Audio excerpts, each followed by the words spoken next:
Members of the press, you are aware that our President Commander-in-Chief, Dr. George Manaweer, just ended his last annual message on just recently.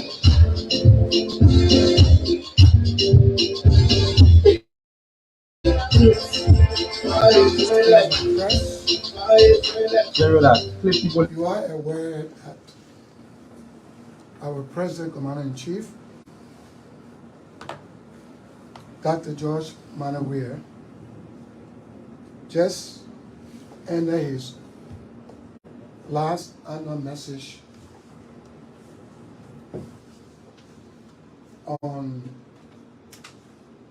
just recently. Other political party leaders have been giving their own critiques about the message. And I think it's their responsibility to analyze the message from the chief. Coming to the MDR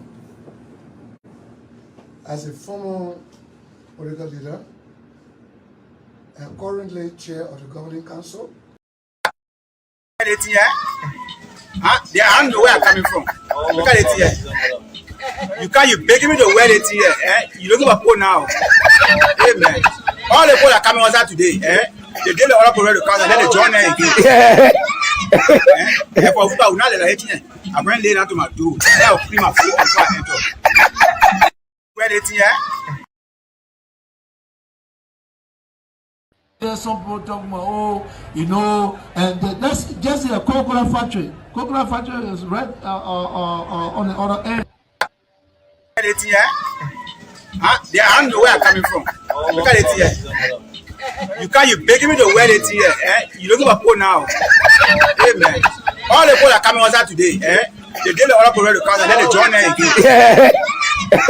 There's some people talking about, and that's just a coconut factory. Coconut factory is right on the other end. There's some people talking about, and that's just a coconut factory. Coconut factory is right the government know. A letter were written for the government know. A letter were written in deception. You did not even. This is because you are showing that say. There's some people.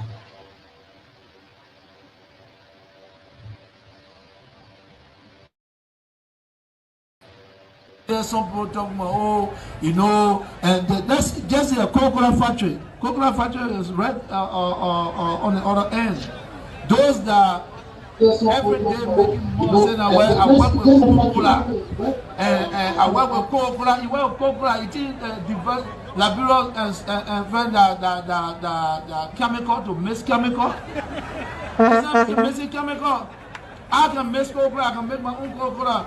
But you understand? And you understand?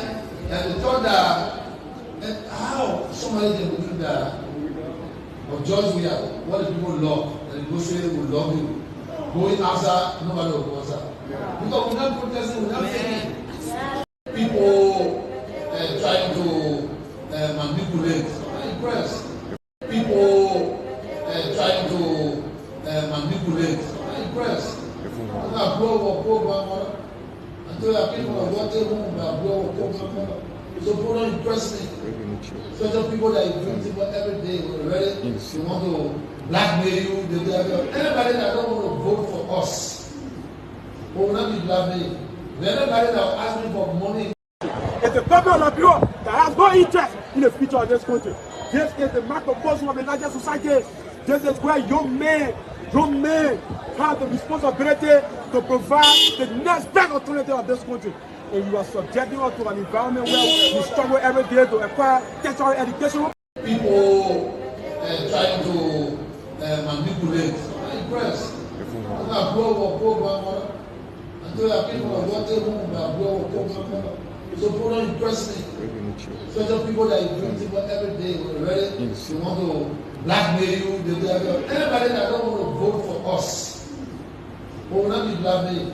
Anybody that will ask me for money because they want to declare for my party, I'd rather get money to the people that Just the other day, I was here and I danced the people there, right? But everybody said, look at the belly, but I see you, but remember them who got dance. But guess what? Go on the internet. All of them are saying the men fully them put their destiny in their head. But everybody tells you, they say, Bugatti. So you can see that everything that you do, they will copy it. There before, they want to we need change. First, during early administration, they were 100% better. We were not playing on the street that day. Maybe when you see Ghana people that only intern, which was Don Bosco boys and this administration, majority of the youth, they are poor ones, so we too plenty on the street. Some days when somebody get up and wait, even where you go to see another group coming, where you go to see another group coming. So what caused the people? Thank you. Because administration, what they told us that they were going to do for us, the first thing they told us they were going to be a rehabilitation center. They told us they were going to bring change to our life. And it went up there, they advocated for almost $10 million to come and settle us with the disadvantaged youth.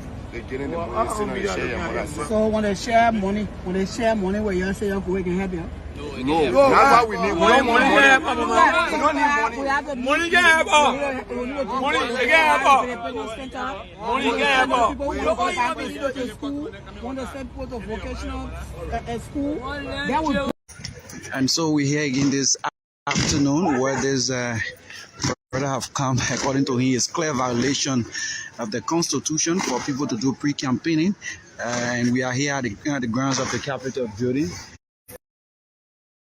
All of the banners here on the grounds of the Capitol building. And he said he would do it because this is a country of law. And he's very, very angry. He's doing it very angrily, and you see him right there. We say, okay, this one is our place here. And so please share this video. If any of my colleagues that I following can do a quick caption for it. But we're here on the grounds of the Capitol. Where Martin Randall, an activist, have come here on the grounds of the Capitol, and he's removing this torturing here. They are lifting up. You see there? This is what happened in the grounds of the Capitol. It's getting very serious here. The sergeant running with him out, they're dragging him, and of course we are here. We listen to them, and of course they're dragging him out, and so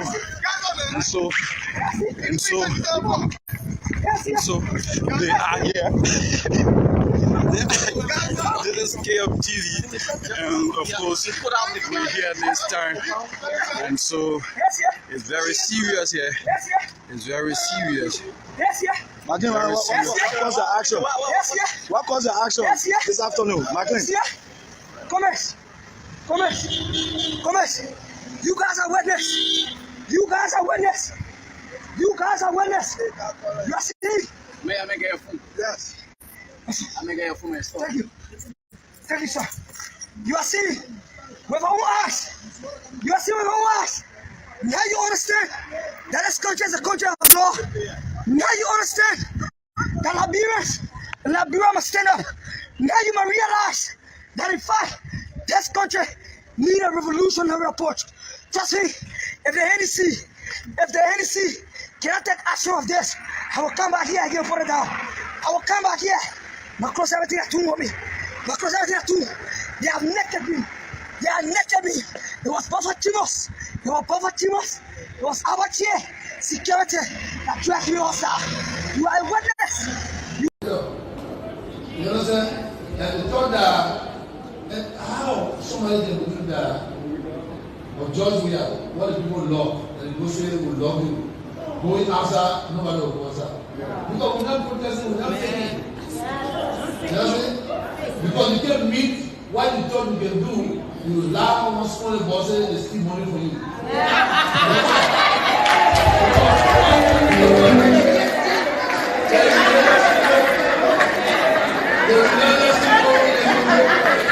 The religious people in the country, you can see that they are really praying. Not doing very well. Not doing very well. Not doing very well. Not doing very well. They don't continue to pray.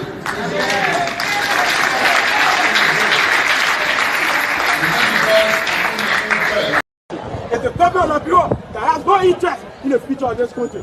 This is the microcosm of the larger society. This is where young men have the responsibility to provide the next best alternative of this country. And you are subjecting us to an environment where we struggle every day to acquire tertiary education. You are subjecting us to an environment where young people have to pay $50 a month to go to school, where if you're in laboratories, there is no access to quality facility. It is the government we elected. The government and the administration of the Government of Liberia conspire against the students. And today we'll say, yeah, Mr. Weah is a failure, Mr. Weah has failed the student. We will rally concerted effort to make Weah one-term president. He is a complete contradiction. All along he has promoted on mendacity, deception to the students. We will resist anything that has the propensity and audacity to stop more than 2,000 students from Liberia University.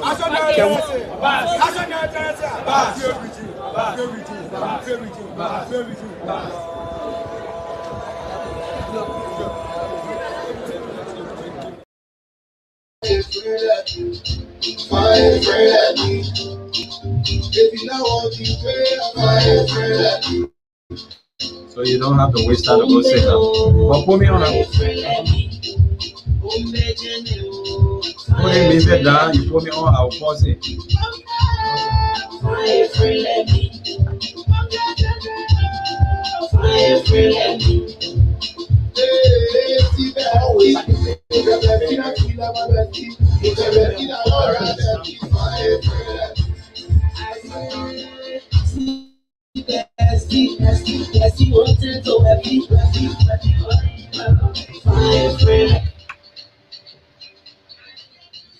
It's Friday.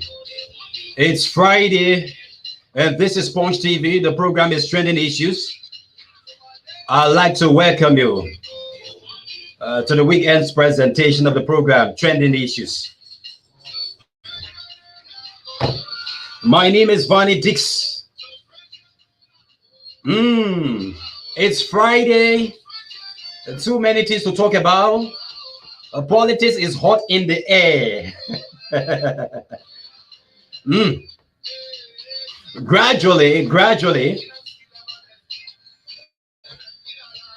we are gearing towards that D-Day that is going to be election day. Gradually.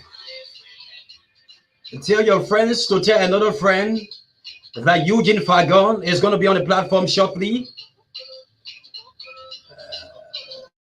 Very, very shortly.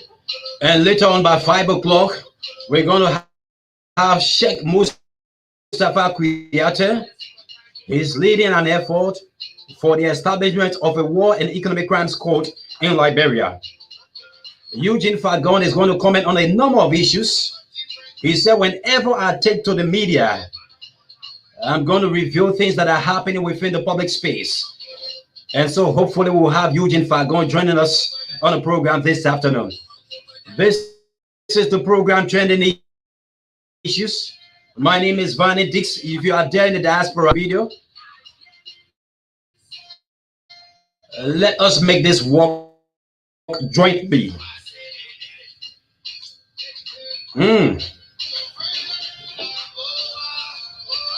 What are the issues on the menu? The Elections Commission released a press statement just recently that it is seeking to hire at least 6,700 people for the BVR process, that the biometric voter registration process, and some 60,000, almost 60,000 people are said to have applied. We're going to talk about that. What does it mean? What indications are there? We'll talk about the revelation also coming from Sheikh Sarkor, a former NSA personnel that has been speaking lately, revealing a number of issues within the governance process of our country. Also, during the program today, we will talk about the statement that has been coming up from the IAA boss regarding a scorecard about corruption in Liberia, how government is intending to tackle that. One of the bigger issues, youth activist Randall McLean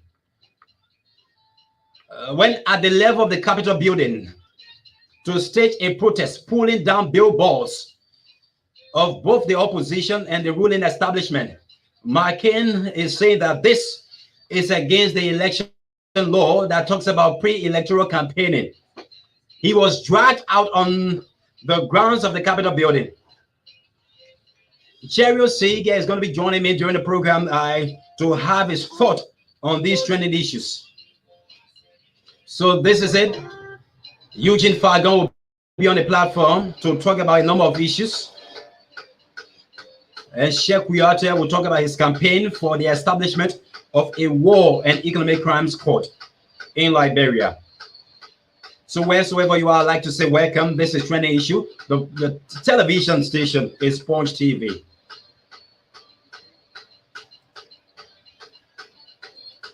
And so we break down the music. I'm going to be connecting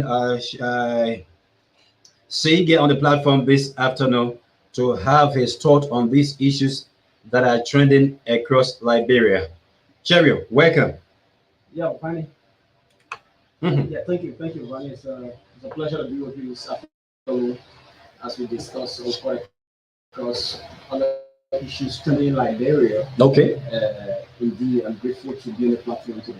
Wonderful. Yeah. So we just want to move at the speed of light this afternoon. We don't want to keep the viewers in suspension. Right.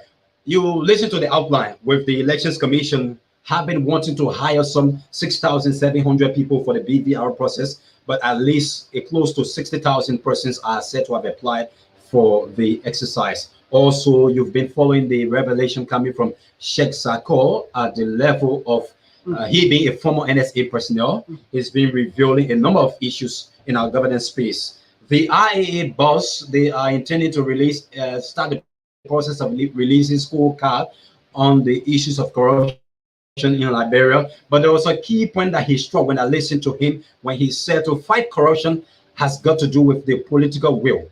And then also a citizen action was effected by Randall McLean on the grounds of the Capitol building. So what are your thoughts concerning these issues? And you can start with anyone, one of them. Let's begin with the action by Randall McLean yesterday at the Capitol. Okay. I think the action basically is important because don't forget, money, we are running elections. We got 3 months of elections. And we have already seen people pre-campaign. That is clear. That's the reason why many times we bring civil society actors to come and speak on some of these issues. What are some of the things that I project ahead of the election? Now, yesterday action, he's an activist, right? He's an activist and he's right to do that. But for me, I would disagree partly with the action. Okay. All right. You can champion a cause. You can be radical at times when you're putting an issue for the sake of the betterment of the country. Okay. But what I expected, if indeed other parties have violated the election law, what I expected to have done was to write the election commission, engage and have some, tete-a-tete conversation with them. These are things that happen. Have a written communication. I don't know whether McCain did that. We yet to establish that. I don't know what he did, but from the look of things, he spoke to media practitioners yesterday at the Capitol. I didn't hear him mention anything else like he would communication to address those issues. We saw the Senate address. We saw the president billboard at the Capitol building with the speaker, the Senate Pro Tem, and the hierarchies of the party, of the Moody establishment. So now Yeke got angry. Right after that, Yeke got angry. He went to the Capitol building with Joseph Boaga, picture in support of Joseph Boaga and Cummings. So now as a youth activist who is so, concerned about those violations of the election law, thought it wise to call the public attention. But I think what he should have done was to engage the National Elections Commission and start some dialogue from there. If there is no redress, then of course he can go radical. Okay, before we go to the other issues, here are my thoughts on this one. No citizen is justified for taking the law into his or her own hands. Right. So let us establish that. But here is it. We should ask ourselves, why do citizens take the law into their own hands? So not yet. You getting me? Yeah, I'm coming. Okay. So the premise is that no citizen is justified for taking the law into their own hands.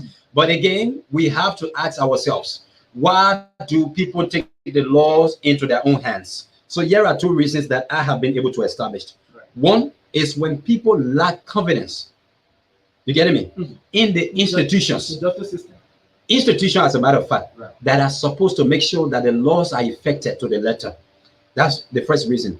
Secondly, when the institutions that are supposed to be doing that are not doing their work, that's a second reason for which people take the laws into their own hands. So the first thing is that we establish the fact it is wrong for anyone to take the laws into their own hands. But secondly, why do people do that? You getting it? So there are actions that propel the further action of people. You getting it? So it is wrong for people to take the laws into their own hands, but why do people do it? So the first thing is that when people lost trust and confidence in the institutions that are legally established to do that, you find people doing it. Also, when those institutions that are supposed to do it are being very negligent in effecting their legal responsibility, people will take the laws into their own hands. So what happened at the grounds of the Capitol building must be looked at from divergence of views in terms of the legality, in terms of the moral and compelling issue. Because in society we have what we call citizens' action. Right. Even in the great United States, citizens will take on the stage to effect actions when they feel that the government that's supposed to be doing that is not doing it. So you have citizens action. We have the issue of even citizens arrest. You know of that. When people are not when the state institutions like the LNP is not doing what is expected to be done, then you have people effecting that arrest. So the LNP, in the faces of the LNP, Right. in the faces of the Elections Commission, people are grossly violating the elections law, further causing the ordinary man to stage a protest on the grounds of the Capitol building in the eyes of the legislators that are supposed to ensure that the laws of the land are respected. So for me, these things have got to be looked at from divergence of views. I agree with you, man. I agree with you, man. So the civil society activists, they are worried society just like you and I. Journalists, like watchdogs, speak on those issues, right? But in advocacies, there are two fronts. It goes two ways. How? You approach the issue from the diplomatic standpoint. All right? I agree with you what you said. I agree because lack of adequate justice system and times people do things. But it's good always as an activist. All right, to always put whatever institution, whatever that you want to campaign against on record. So what I try to say in a nutshell is that from the diplomatic standpoint, you do already communication, engage the institution from the diplomatic standpoint. They are failure to address your concern. Then you come with the issue of radicality. So you see, in law, they got what they call the plain view doctrine. Okay. Meaning, if a crime is being committed in the public way, you don't need too many of pieces of evidence here and there to come and say this is it. Everybody is going to be pointing to that crime that is being committed in the public space. Right. So with what we have been seeing, do you know that even the letter that came from the NEC, that has to be an effort from the international partners? The communication that we saw from Lejehu Reni, who told you that this government would have condemned the action of the EPS had it not been the intervention of the foreign partners? When that issue of the EPS came up on Facebook, a very prominent civil society actor, when I sent him my own piece of issue of weighing in, he told me, he said, "This, I have already forwarded this thing to the international partners, and we're going to see actions taken." And it was in no time that we saw Legend who running coming up with that piece of trash that they call a press release signed by the Minister of Justice, in whose eyes the people are flagrantly violating the laws of this country. And then you say, yes, we say McLean and others should engage in a very civil manner. But again, we look at this issue. When people who are supposed to protect the laws are not doing it, what do you expect the citizens to do? And this is why, even with, I'm expecting Sheikh Kuyateh in the studio today. We're going to be talking about war crimes code and all of these issues. We only look at the actions of people, but most time we pay less attention to what caused the actions of the people. So you're getting it? Right. In a society where laws are on the book, they are listening to the NEC commissioner, the executive director, Madam Lassina, saying, we're going to start reviewing the laws that we got on the book. Are you kidding me? So you kidding me? The laws are already on the book. So you're simply trying to tell me you're forgetting the laws that are on the book. So you need to go back and look at the laws and see where people are violating the laws. It seems like you have to go back to study. To study. It's just like policemen saying, the crime that the people committing, we can't arrest them now. So we're going to read our book and see if we're against the law. Can any serious person do that? In what society will someone tell you and say the people violate? They say people violating. Okay, we're going to read and see if that's true, and you know that this is wrong. So it's wrong. There are a lot more that needs to be done. Like I said, the reason why I kept emphasizing on the diplomatic aspect of the engagement was that because election is coming. October is election. There will be a lot of things happening in the country. So if Kia is not taking young people within law into that movie, so so it is incumbent upon the establishment, which is the state actors, to ensure that you uphold every tenet of democracy that is supposed to ensure a full and functioning society, especially like we are moving on to a situation that if care is not taken, it will inflame things in our society, which we don't pray for. But it has to be a collectivized effort on the part of both state institutions and the citizens as well. So now on the part of the National Elections Commission, I think they need to step up again because for just a week or two now, if you just drive along the way from Congo Town going to Broad Street, if you check along the way, you're going to find the president picture all along the way on billboards.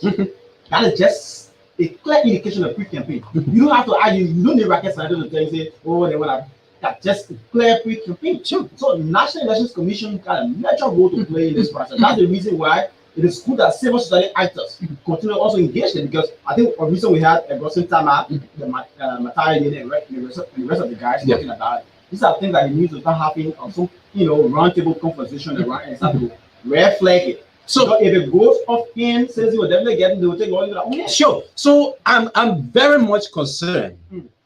The Elections Commission being headed by someone who is appointed by the president. Obviously, it brings about the issue of the president's independence. That's one.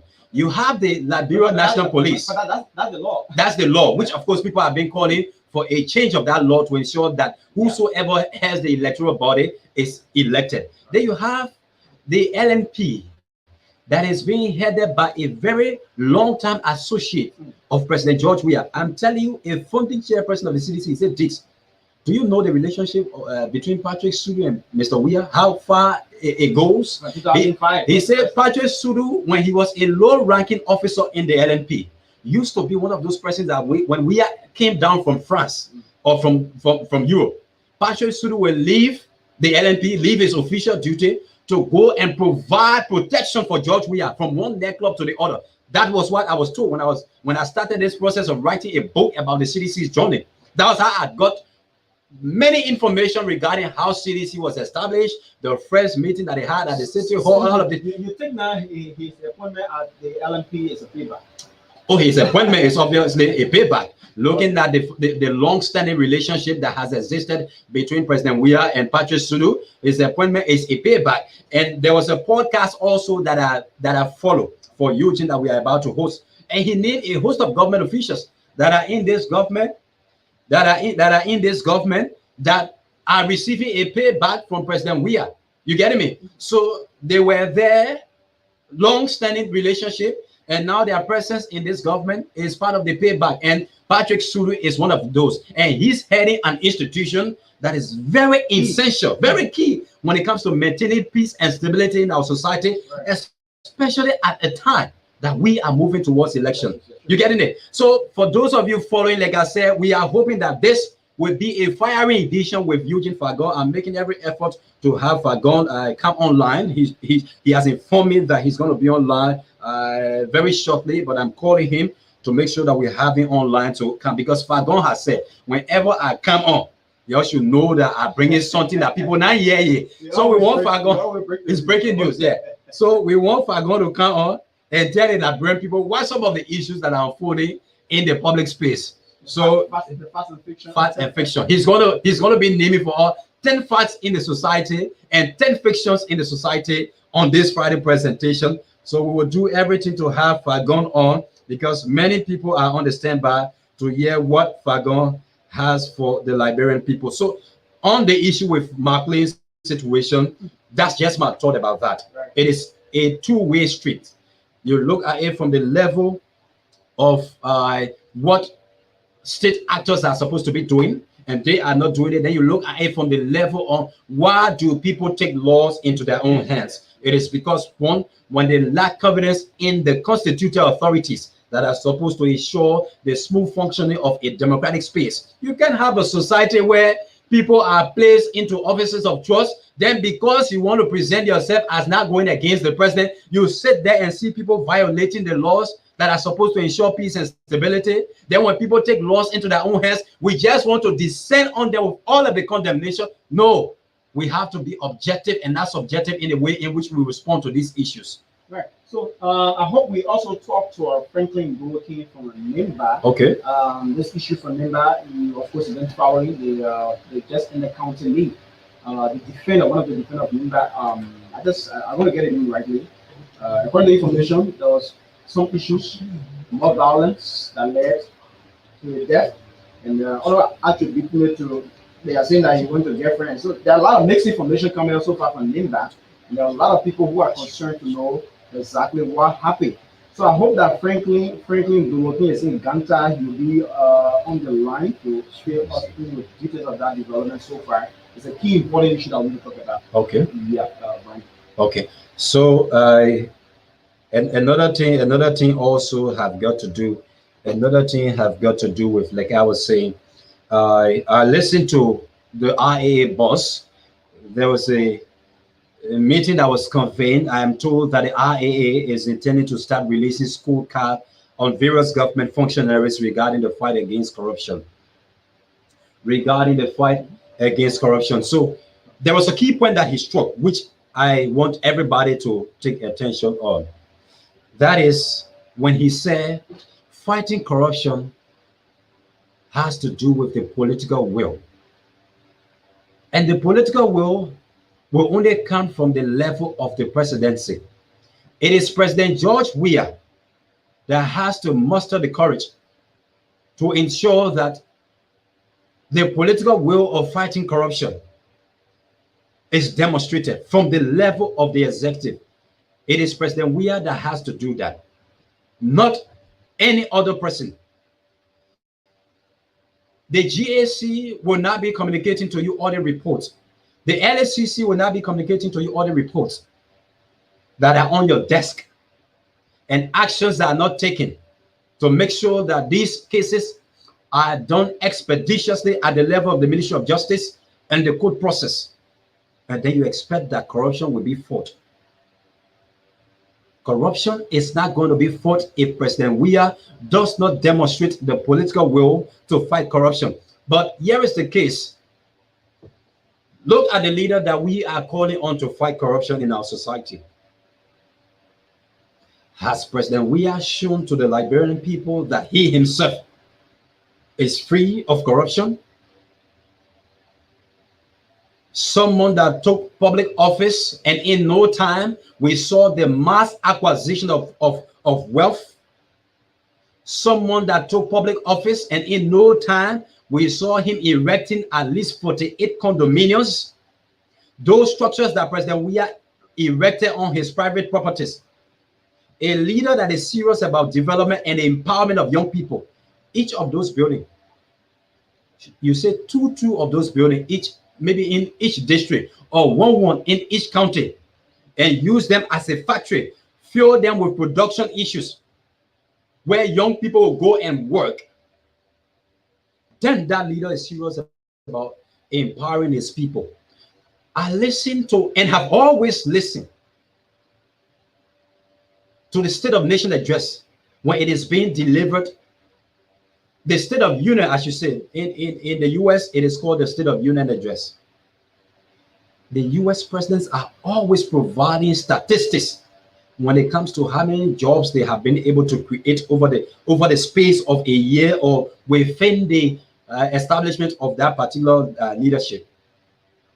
But at no point in time has President Weah been able to tell the Liberian people how many persons has been lifted out of poverty under his administration.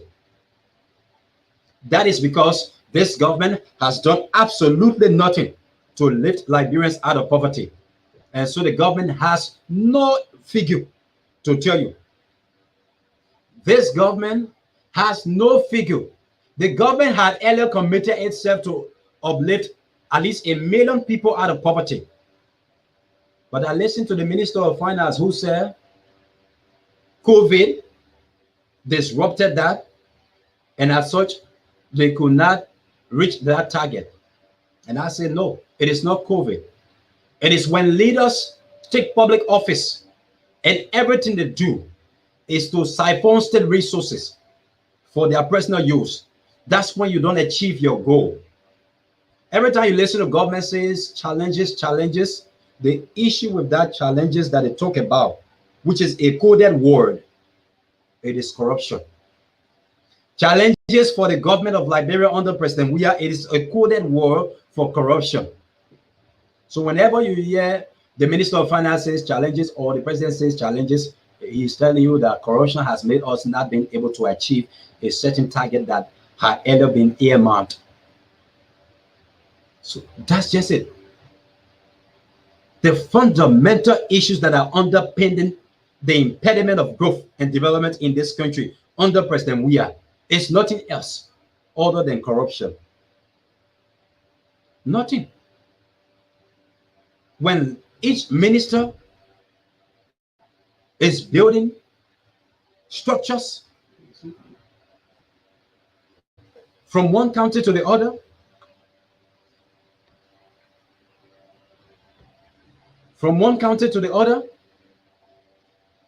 and the people are being left subjected to abject poverty, and you want people to say challenges, that's the coded word for challenges. So Cherry, while you were I heard you talk about they're working the NC to have Fagon online. Franklin to the people, 4 years now. And so I heard you talk about the issue of corruption.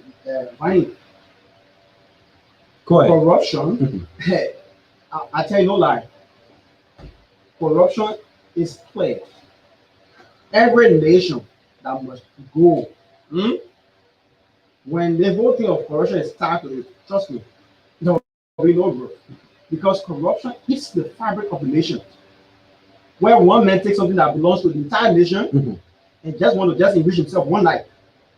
So, like you talk about the scorecard, this is something key that non-Liberians are waiting for.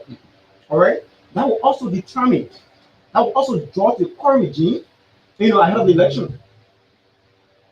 That will draw them to the election because this is something that a lot of Liberians have cried, political opponents have complained, about mass corruption in this regime. So based upon that scorecard, although it is vividly seen, people are seeing it though, all right? But it's important because it will send a message to the common people, the least men down the line, who sell the pepper and beta boy in the market, the pepper rather, it will send a message to them and tell them how to make decisions on the ballot box on October 10th. So it's a key that we're all waiting to see. We are here as watchdog for the society. We're going to inform like everyone when it comes out and tell them where it is. So we pray that it come out and be very independent one anyway. Okay. So also, I'm sure you may have followed the revelation that is coming up from Sheikh Sako. Sheikh Sako, having served in the CDC-led government at the level of intelligence, you see, when people serve at the level of intelligence in any society, they are a reservoir of information, not just any kind of information, but sensitive information and credible information as well. Let me take you back to the Ellens regime. When this sensitive information came up on the former defense minister, Brownie Samuka, President Salif did not dismiss him, even though Liberians expected that President Salif would have dismissed Brownie Samuka at the time. You getting it? Right. There were public outcries. Oh, the madam needs to dismiss the man. But when people are heading or placed in places of security intelligence, they have a lot of sensitive information that you can't just get rid of them so easily. So I see so much cogent information, so much truth in what is being revealed by Sheikh Sako. But there are many issues that people will say, oh, okay, that one that the CDC team regarding the support that he rendered to the CDC. But when you listen to some of the sensitive information that we can correlate with what Fagon has been revealing as well, regarding these issues of secret deaths in our country.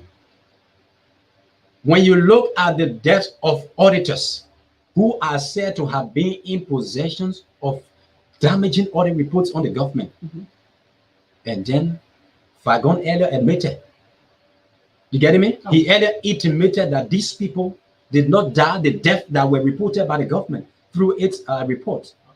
Sako also is revealing that there are key actors in the government that are being used as the government machines to perpetuate these kind of heinous crimes in our society. And I would expect human rights institutions in our society, I would expect the Ministry of Justice and other actors to begin to take some actions, to begin to do things that show that we have a society, we have a government that is striving to protect its citizens. So when Sako is speaking and people want to condemn him, people want to question him, when you are placed in a security institution, not just security institution, when you are working in certain offices in government, you are privileged to hear and see things that when you say something out there tomorrow, it is very, we are now having Fagon on the line. We have Fagon on the line. This moment, Fagon has been able to join us. We will stop there because, like I indicated, please tell your friends to tell another friend. Okay. Honorable Fagon, let me say good afternoon. Welcome. This is Punch TV and the program is Trending Issue. Welcome. Thank you very much. It's a pleasure to be with you. And let me greet all of the members of your able staff and producers, technicians, and what have you, as well as extend my greetings to the peace-loving people of the Republic of Liberia. It's a pleasure joining you. Thank you also for accepting the invitation. And I would like to start off with, how has it been like with you over the last few days? Because when I call you, you say, my man, that early morning something, but I will try, and then I give you 1 hour of my time. Things have been fine.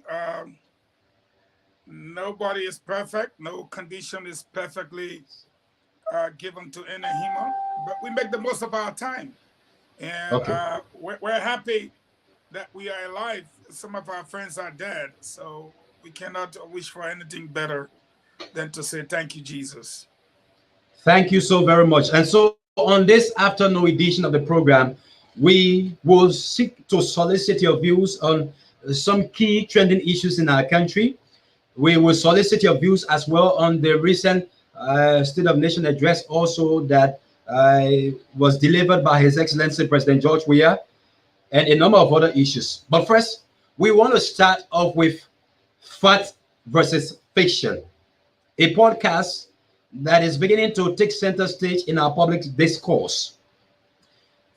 What are some of the facts right now that Mr. Fagon is following in the society? And then subsequently, we will talk about some of the fictions also that you are following in the society. And then a number of other questions have been outlined. Let us start with some of the facts you are following. Thank you very much. You don't want the facts first. You want the fiction. The fictions, okay. And then it's like you don't want to be like CDC. You nominate the president before you form a coalition. And then you form the coalition, and then you have people signing bits and pieces and signatures missing. So let's deal with the fiction. The fiction is everything has been okay for the last 6 years. The fact is we've had serious challenges over the last 6 years. Okay. The fiction is we see macroeconomic fundamentalism. That's fiction. And when you talk about macro, you have MACRO and you have MICRO. The easy way to remember it is to say the one with the O has to do with activities of bigger and greater institutions like ArcelorMittal, Western Cluster, Golding Verolium, and LPRC, big stuff. The one with the I has to do with the individual. And when the president delivered his State of the Nation address, the president said macroeconomic fundamentalism had somehow improved. And if you look in his statement, it's the one with the A. We are more concerned about the one with the individual, how the individual relates to his family, the bread and butter issues. And that micro with the I, economic downturn, is a fact. Economic fundamentalism is a fiction, because we know that ArcelorMittal has not lived up to its part of the agreement. We know that Western Cluster has not lived up to its part of the agreement. We know that Golding Verolium treats our people like slaves. So he provided a fictional stuff about the economics of our country. And the fact is, micro with the I, which has to do with the individual, does not have fundamentals. So let's give you some example quickly. You say since 2019, you instituted harmonization, but you say you just heard that 15,000 people make below the minimum wage. Yeah. Point one. That is a fiction, because when you say 15,000 people experience an upward increase, 7,000 people experience downward adjustment, then Mr. Deeks, you will agree with me that 7 and 15 are 22? Mm-hmm. So 22,000 out of the 70,000 you announced to the Liberian people leaves you with what? 48,000. What happened to the 48,000 workers? That is where the fiction is, and what I'm presenting you are the facts, because he admitted that he violated the Decent Work Act. His government did, and he said he was going to correct it, but it's late. All right. Give you 3 more examples, or 2 more, so we make it short. Okay. When you came to power, bag of rice was $13, and our government was not paying a cent to the importers. But you gave 11 million to the importers, and then bag of rice is now sold for between what? 20 to 30 bucks. So the fiction is, I'm giving 11 million to the importers so that the price of rice can remain at 13 or 14. The fact is, You gave 11 million to the importers, and bag of rice went to 20 to 30 bucks. Let's give another example. Gasoline went from $3.50 to now $5.20 a gallon. You claim that somehow the road fund was 30 cents. Now, those are all of the fictions that you provided that you're building roads. So people should pay $5.20 for the gas. Truth of the matter is, you are charging them 50 cents on a gallon. Okay. Okay. And gasoline is higher than it was. Okay. Two examples right there. Okay. So I don't want to bore you with too many examples, but the fact is, you wanted to know the fiction versus the fact. Okay. The So, fiction is, let me give you this last example. okay. If you don't mind. Go ahead, please. The fiction is, George Weah put up a large crowd in Monserrado at the ATS Stadium. Therefore, he's poised to win. That's a fiction. Here is the fact. The ATS capacity is 10,000. So, give and take around the stadium, all around the city. Let's say you put up 40,000. The last data for NET says Monserrado County had 590,000 voters. So, even if you put up 40,000, what is that number to 590,000? So the fiction is, George Weah followed the stadium, so he going to win. No. The fact is, George Weah did not even get 10%. Okay. Of registered So, voters. Go ahead. Okay, like I stated, there are a number of issues that I've outlined this afternoon, and we'll start off first with asking you, are you still a member of the CDC, the Coalition for Democratic Change? That coalition does not exist. So I was.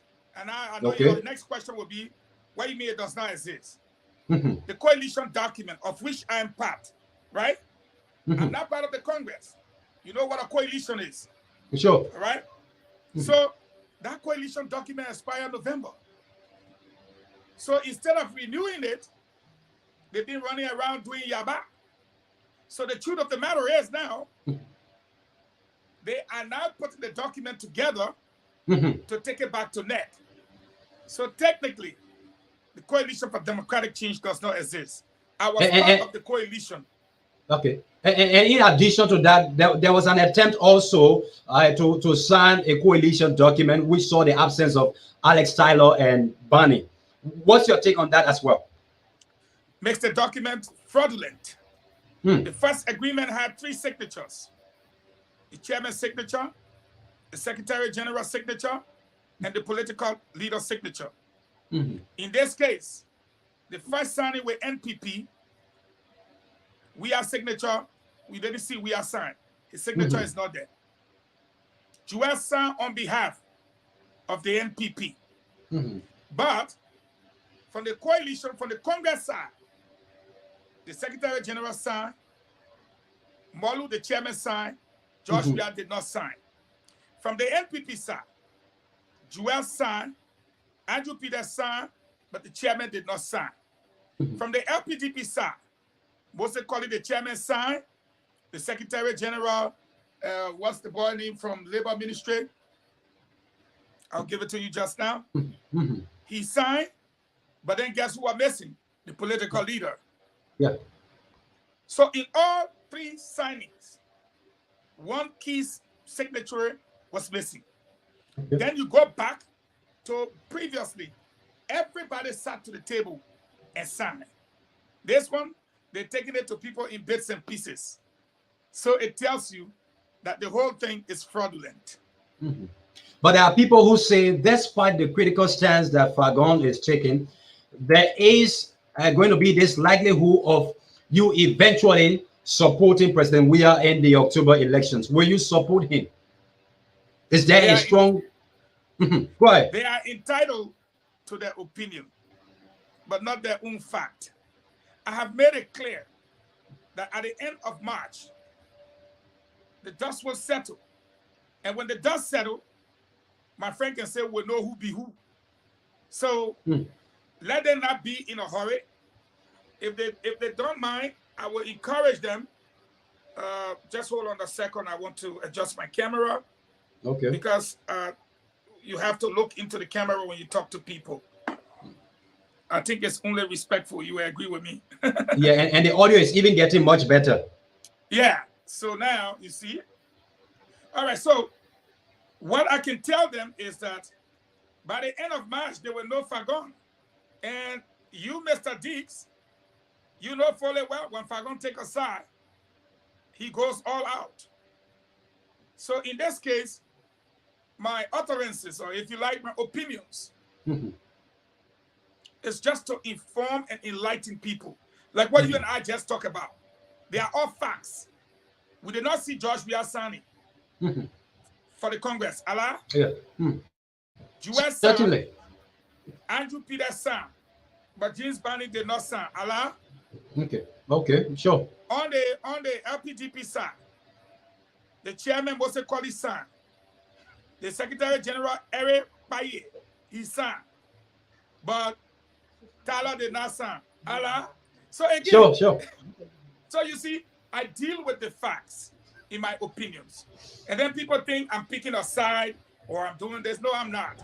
What I'm trying to do is enlighten people. From the in your introductory remark, you talk about the issue with the ATS program. So let me hear from you. Does it mean that Mr. Weah is still popular with the Liberian people? Because you have posted on your page that these are the last day of Mr. Weah, but then we saw the convergence of scores of people at the ATS. Does it mean that the Liberian people are still satisfied with Mr. Weah? Before I answer your question, can you help me with an idea of yours? In your thought or your thoughts, it just, you don't have to. But how many people, since you are a journalist, can you say strong the stadium, whether outside or inside, around Capitol building, in your estimation? Well, with the level of criticism that has been directed at the CDC, many people did not expect that kind of turnout would have shown up on that Saturday. Fair enough, but I'm just looking for a number from you. Throw me a number. Let's say we have already said the ATS has a capacity of some 10 to 15,000 people. So if that was the case, does that not imply that Mr. Weah has some level of popularity with the people still, despite the criticisms? Okay, you said 15,000. I'm putting 40,000 to the 15. No. I'm putting 50 to make it 65,000. Mr. Deeks, the population of Montserrado is estimated to be around 1.5, 1.7 million people. If out of 1.5, I just want to be a conservative. If out of 1.3, 1.4, you get 50,000, is that significant? Okay. It's not. Okay. It's not. So how do you judge your popularity? By 5% of a population turning out for you? It's not possible. It's not possible. Now, let me give you an example to open your eyes. When we went for Polito Weah, I was the guy walking with a cow tea from Margate Place. Did we not put up the same crowd at the ATS and even better? But what happened to Polito Weah? She was flogged. We took Tomafala and said the ATS was small. We went to the SKD.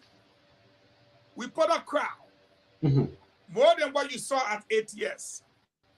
How much did Dillon get flogged? Polito Weah got given 1,000. All right?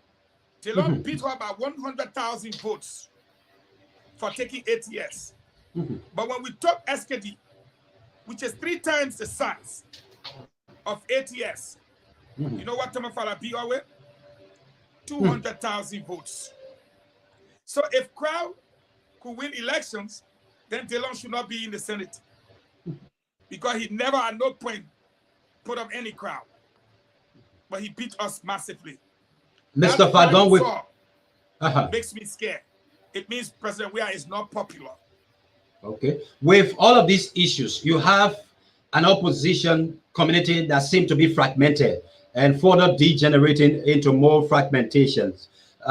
What are your thoughts concerning the divisions within the opposition as we edge onto the elections in October? My dear brother, it's normal. That's why people form political parties. Because they differ in their ideology, they differ in the political philosophy, they differ in the way they want to proceed. But I am confident because I understand Liberian politics. I am confident. It may not be the way you want it, but 3, 4, 5, 6, 7 parties will definitely come together. That you can rest assured, and we'll be back on this program to tell you I told you so. And you say it's not going to be Cummings non-Boyka. You said the first go ahead, please. The first group of opposition parties are already talking. When Joseph Boakai returns to the capital, he will meet with that group and they will further solidify their position. Expect the unexpected. That I can tell you. Mr. Fagon, if a meeting should be convened today for you to meet with President Weah face to face, what would you like to say to him? What will you be telling him in that meeting? If I was to meet President Weah today, I would tell him straight to his face, you failed the people and you destroy our revolution. 2 things I would tell him straight. You failed the people and you destroyed our revolution. And I would give him examples on both counts. Go ahead. An example of how he failed the people. He came in, everything that he met there, he was supposed to build upon it, not reduce it. When he talked about harmonization, I told him it's a good idea, but you have to do it in trenches. You don't just come today, you beat me, I finish making my budget, you just cut my money. Does that make sense? But at least, if you want cut $50 for me, cut $15 this month, I'll be adjusting. Next month, cut another 15. Following month, cut another 15. You just come with a straight jacket approach on that kind of issue. Secondly, we came to make the people's lives better. But you get 11 million. Come on now. Don't be a journalist on me, Mr. Deeks. You get 11 million to reduce the price of rice. 11 million of our money. But then the price of rice climb. You met the road fund 30 cents on a gallon. You increase it to 50 cents. Who you think paying the balance 20 cents? You cut the people money because you said the budget of 500 million plus was too loaded with wages. That was the reason why you cut the money. But you cut the people money and then you increase taxes on the people. You increase the price of basic commodities on the people. I'm making $200. I'm paying $13 for bag of rice. You cut my money. I'm making only $100. Then bag of rice go to 30. Does that make sense to you? I'm making $200. Bag of rice at 13. You cut my money down to 100. Bag of rice at 30. Does it make sense? Does it make sense? The way the budget, you said 535 million. What kind of budget you submitting now? 740 million. So who's stealing now? Then you stay in front of the people and say, they just told me that you people make below the minimum wage. Yeah. Since 2019, you just know it. So come on. Since 2019, you just know it. We like I said, we will talk about other issues. But is it President Weah, or you think some of the folks that he brought on board are the issues of this government? Because I've listened to you frown at even Eugene Nangbe on board this government. I've listened to you talk about other folks in the government who were not part of the revolution. Do you think some of the folks have got to be off the hook? Do you think, Mr. Weah, need to let some of these people go to have a smooth functioning government? And who are some of those you would like to highlight? At this point, it doesn't matter.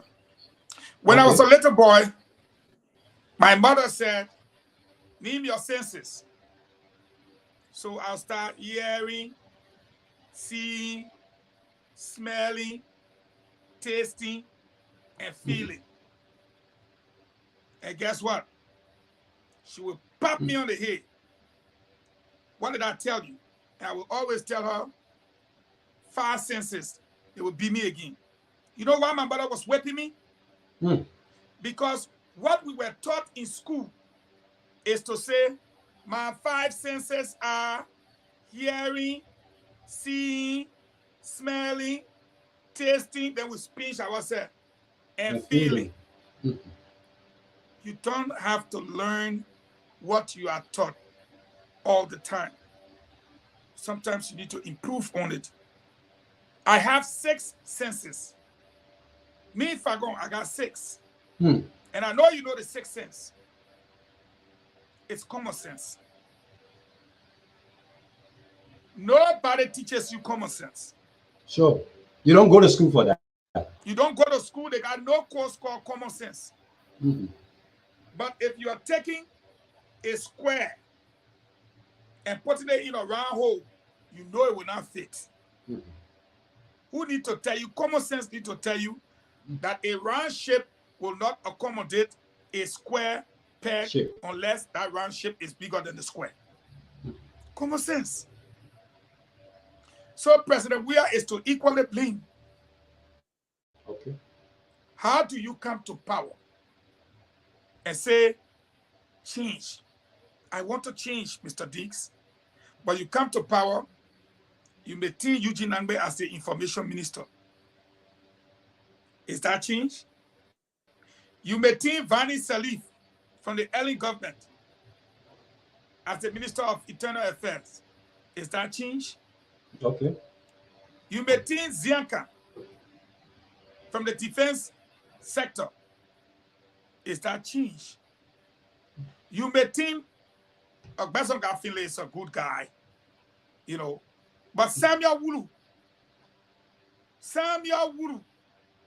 oh my God, is that change? Is that change? Celia Coffee, you sent her to the port. The woman who said you're bringing in your foot from the port, you sent her NHA. All because they are Southeasterners. Even yesterday, you appointed a Southeasterner as Solicitor General. Is that change? So he's to blame. He's not using his common sense. But you want to get rid of all the smart people from around you. And you brought in the same people you came to replace. And you think the Liberian people will retain them? I don't think so. I'm just being honest. Did you already have access? Did you already have access to him while you serve as Deputy Information Minister? Did you have access to him very frequently? For the first part of the year, a little bit. And then after that, for 2.5 years, the man never spoke to me. Did not allow me to come around. Yeah, we all. So when you were Deputy Minister for Public Affairs, your key job was to speak for the government from one media institution to the other. Did you always defend the government without having prior information from your superior, the minister proper? Did you ask him sometime to say, let me know the fact behind this thing that goes, or you just always went to the media to defend? Did you try to know the truth behind? My best friend was next to the president, true or false? Nathaniel McGill. Okay, you always talk about McGill, yeah. But everybody saw us together. He's the principal assistant in the office of the president. Eugene Nangbe at the time and 12 were beefing, having confusion. Eugene Nangbe could hardly go to the mansion at that time. when we took over and for the most part. So Eugene Nangbe has said they not even have information. If you saw the first blunder was the 16 billion. The first blunder. He went and said the money was brought into the country, the money got missing. Tuer grabbed the phone, called the radio station and said, no money got missing. Big confusion. Yes, yes, yes. So the information I needed, I was getting. I did not need it from Eugene Nangbe because he himself did not have it. And I'm being honest. I'm being honest about it. He himself did not have it. We did not even have money. And that's some of the things that pissed me off, I'm sorry, with Eugene Nangbe. Because we know what we suffered in the first year. We're here and Tuer having confusion. But we had to stand the test of time. And we stood the test of time. One protest after the other, one allegation after the other, and he was afraid. And one of the reasons why he was afraid to talk, because he was seen as not credible, simply because he was retained, if you understand what I mean. So people did not want to hear him. They didn't think he was going to be truthful. So I had to step in. Yeah, so the question again is, did you try to ask and say, this thing I'm going to defend, let me get lay information to know the thing I'm going to elaborate people? Because we saw the case with the auditors when you said you were just told to say this. So I'm asking, was that always the case where you just told to say this and then you ran to the media to talk, or you had to inquire too? I told you just now, perhaps you were not listening. I was close to the power that was. And that's an everyday thing. So I did not guess. Boubacar Fofana was the one writing all the press releases for the government. So Eugene Nangbe will instruct Boubacar, and based on the press release, I will read it and then defend it. Okay. So let me bring you to this one. Many of the folks that work in the government, from Gray to other people, have been posting that you're just a kind of angry person that is out there trying to besmear the image of the government. And so whenever you speak, they like telling society not to give you credence. How do you respond to that? This was the man that said everybody should listen to in 2017, right? This was the only man on the radio for them, right? It was the same Gray that called for my dismissal in the morning, and in the evening I was dismissed. The same Gray now, here the president are speaking. Right now? Right now, they don't speak. If you saw the president car parked in front of the Capitol building on the day of the State of the Nation address, there was a big confusion going on in the Speaker office because the president be damned that the chairman on executive, as traditionally meant to be, Akaros Bay could not escort him. He did not want Akaros to escort him. This is a fact. This is a fact. And you can ask any one of the lawmakers. In fact, Yekasa said it. He was in the Speaker office too. He said, Gray, in fact, traditionally the president comes, they open the door, the chairman on the executive receive him, walks him in. The president sat up, go check the minutes. Almost 15 minutes, said, Gray cannot take him. And it would have been breaking the tradition of the legislature. So they had to beg him, and beg him. Now, when people like Gray then talk and say, don't listen to Fagon, they are entitled to their opinion. But why are people still listening to me? It's because I refuse to lie like them. The truth is the truth. And the reason why they are asking people not to listen to me, I understand. If I were in that position, I would do the same. Because some of the questions I'm asking, can the president win Lofa? No. Can the president win Nimba without PYJ? No. Bon County already sent a message to the vice president. Can they win Bon County? No. So if you cannot win Lofa, Bon, and Nimba, let's proceed to Basso. The man who went against Yombri Kanga is Bazonga Finlay. You have not spoken to him for 3 years. Okay? So, let's look at the case now. in Basso, if you need somebody to take you for campaigning in Basso, and you don't have Nyomli Kanga, and you don't have Jonathan Kape, and you don't have Charlene Bromsky, and then you don't have your own man and Nyomli P. Une 2000, Bezonga Finley, and you don't have Daniel Chair, and you don't have Louise Brown. Why are you entering Basso now? So if you cannot win Basso, let me carry you down to Magidi. PUP is the owner of Magidi politically. All right? The political leader there is Emmanuel Nukwe. When Nukwe were running, Nukwe told the CDC, do not put people against me. They put Ava June against him, and he beat Ava June. He warned them again, do not put people here. We are 2 senators here, and we are from the PUP. CDC went and pushed McGill on Tonola, James Tonola. So, you got the 2 senators, James Tonola and Emmanuel Nukwe. Can you win Magidi? So, if you cannot win Lofa, if you cannot win Bom, if you cannot win Nimba, and you cannot win Basso, and you cannot win Magidi, you finish. You're finished. So what's the lie about that? You describe your job at MICAT as a stupid job. I follow one of your podcasts again. You said that was a stupid job. Is that an interpretation to the society that MICAT is not a trusted body for public information? No, not that. The word stupid in the context used is, and I want you to listen to this, you're a journalist. Look at the way you questioning me. If this was a security thing, we'll call it interrogation, right? But you wake up in the morning, you got Dix,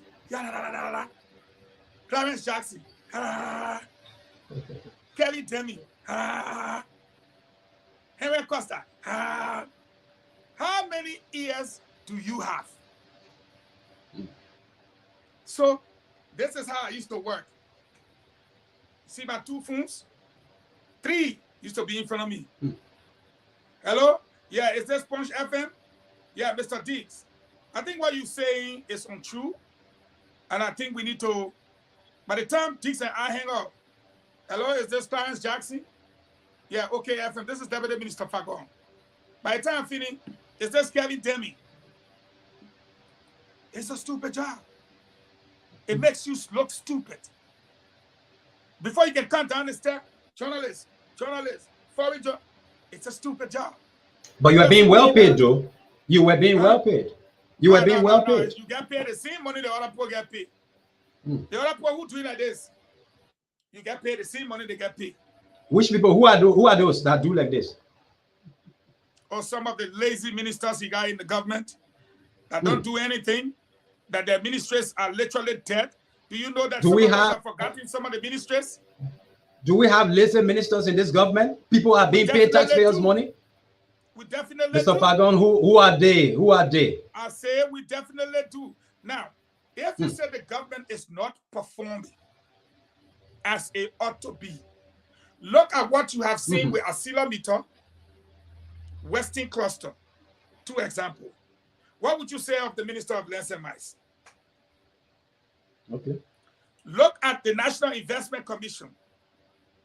No investment in the country, but because that's Safwa brother, so he's been there.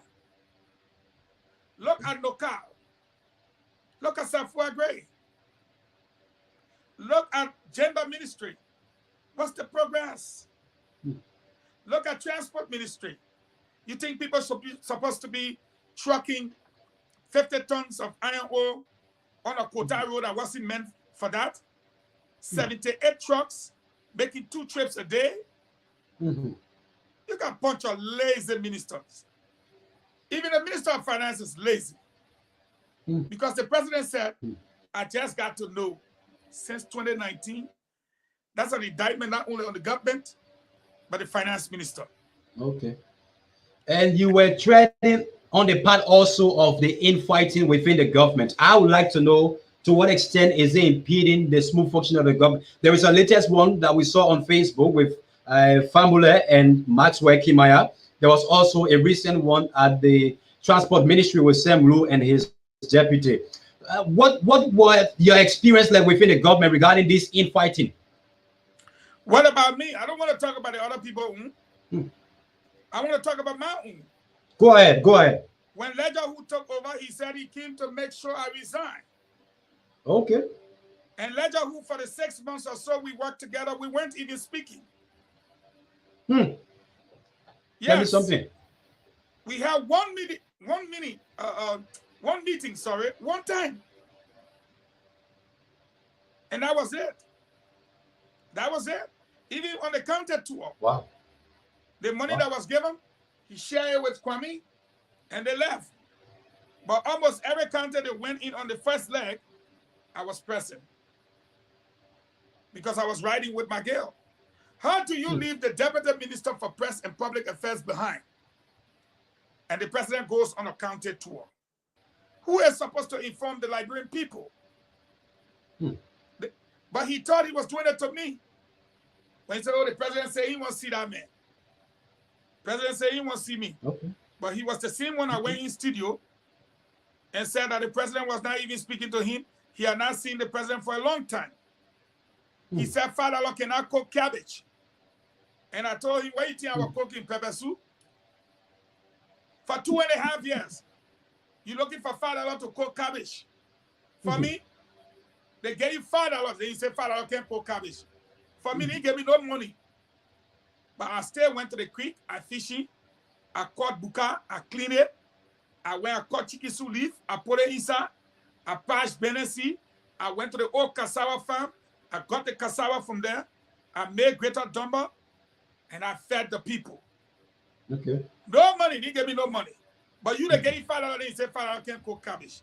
And that's where he disgraced himself, because $5 can cook cabbage. $5 in Liberian dollar is $7.50. Go and buy a $2.50 cabbage. Buy your 75 LD small oil. Buy your chicken soup, $25 or $50 chicken soup. Buy chicken feet. Buy ribs. Come to the house. Okay. Buy fire coal. I can take $5, and that's why I will prove to him. Okay, But Mr. Fagon. $5 to cook cabbage, and you did not cook it. So Elections. Okay. Elections will be around the corner. There are pre-electoral activities ranging from what is a semblance of pre-election campaigning. People also have started expressing their thoughts about the credibility of the National Elections Commission. What are your readings regarding these things? The issues with NEC, pre-election campaigning, and so. Let's start with NEC. NEC, the peace of our country is in your hand. It's not in Joshua's hand, it's in the hands of NEC. And why do I say so? The census results by law would have informed us how to proceed with respect to redistricting. That is, drawing the new districts, right? Yeah. We haven't seen that yet. Biometrics, not enough education. So don't tell people, oh, you are supposed to do it this way. Education on biometrics is supposed to be going on now. You guys in the studio are supposed to be the teachers, helping the people understand what biometrics is. That is not happening. Now, political parties like the CDC, for example, they bring a paper to you without the correct signature and without following the regulations. You understand me? If you let it pass by, you will blame yourself. Example, the Samuka case, right? Yeah. So everything is left with NEC. As regards political parties, I can tell you, my friend, there will be lots of friction But how we manage it remains to be seen. And right now, we're in a period of what you call last rush. We are in a period of what you call last rush. Liberians should expect the unexpected. Okay. Mr. Fagon, a day or two ago, there was a startling revelation coming up from a former NSA agent, very close associate of President Weah at the time, Sheikh Sako. He has been saying a number of things, which I'm quite sure you've followed the podcast on Facebook. Can we get your take on that as well, regarding some of the revelations he made from the issue with the government having people on board that are used as agents to bring down the lives of people, to his relationship with President Weah that has caught him between the web? What have you been saying about that? First of all, I've known Sheikh, and Sheikh and I, it's amazing. I think we made our escape around the same time. Okay. I remember the last time Sheikh and I ever met physically was opposite the president's house at Rehab. There's a little bar across the road there. It was owned by a lady. And I was sitting there, and Sheikh came and met me there. And I said to Sheikh, I've heard the hula baloo, but make sure you protect yourself. And Sheikh said, Fagon, I hope you're protecting yourself too. We knew what we meant, you know?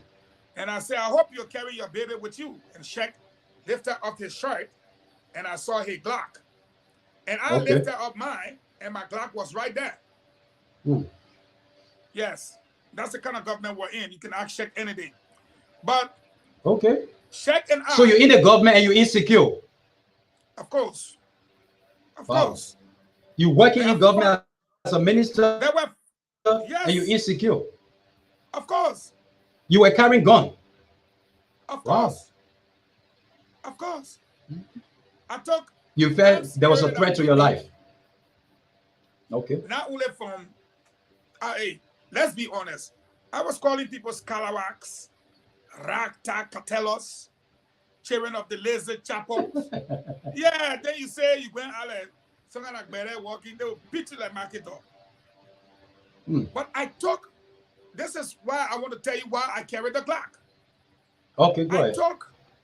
I took securities because you know I was very vocal. I'm a very honest person. I like to talk the truth. So I took securities. I asked for it. They withdrew the securities from behind me. I went again and asked for security. They withdrew the security from behind me. So I was left vulnerable. And I had to protect myself. And the day he made that podcast, I contacted Sheikh. Sheikh and I talked for 1 hour, 21 minutes. Even last night, I'm on your show right now. We talked for about 12 minutes last night. We share our stories. We talk all the time. And what Sheikh said, have you heard the president say Allah? You hear sedition and saying Allah? You know sedition and quick. Oh, he lied. He want government job. He wants sympathy from the president. Sheikh just won't give attention. Do you hear them saying those things? Because he was the man that brought in the finances, the helicopter you saw, all the cars and stuff. He was the guy. And look at the way he was treated. I'm not going to talk. When you listen to people that share their story, they forget about my own story. But George Weah is followed by a bunch of criminals. Serious criminals. And he has immersed himself so deeply that today he cannot get any decent person to hang out in that group. I'll give you an example before your next question. When they... Yeah, 2 last questions quickly before I take leave of you. When the EPS officer got killed in Nimba, if you go now to any media page, you will see that Ledger who said, at no point did the government say the EPS officer committed suicide. So the question then arises. So who killed him? Who killed him? Who shot him 3 times in the head? Now, that's the kind of thing we're talking about. Oh, Pate went out with some friends at D Calabash. He came who placed a drum and he wanted to pee. He forgot that the door never had place. He fell down from there. Then the man who hand break, he felt everything broken. That the man that got out and walked in the center of the yard. Come on. 2 people caught in the car. The first person to talk was the president.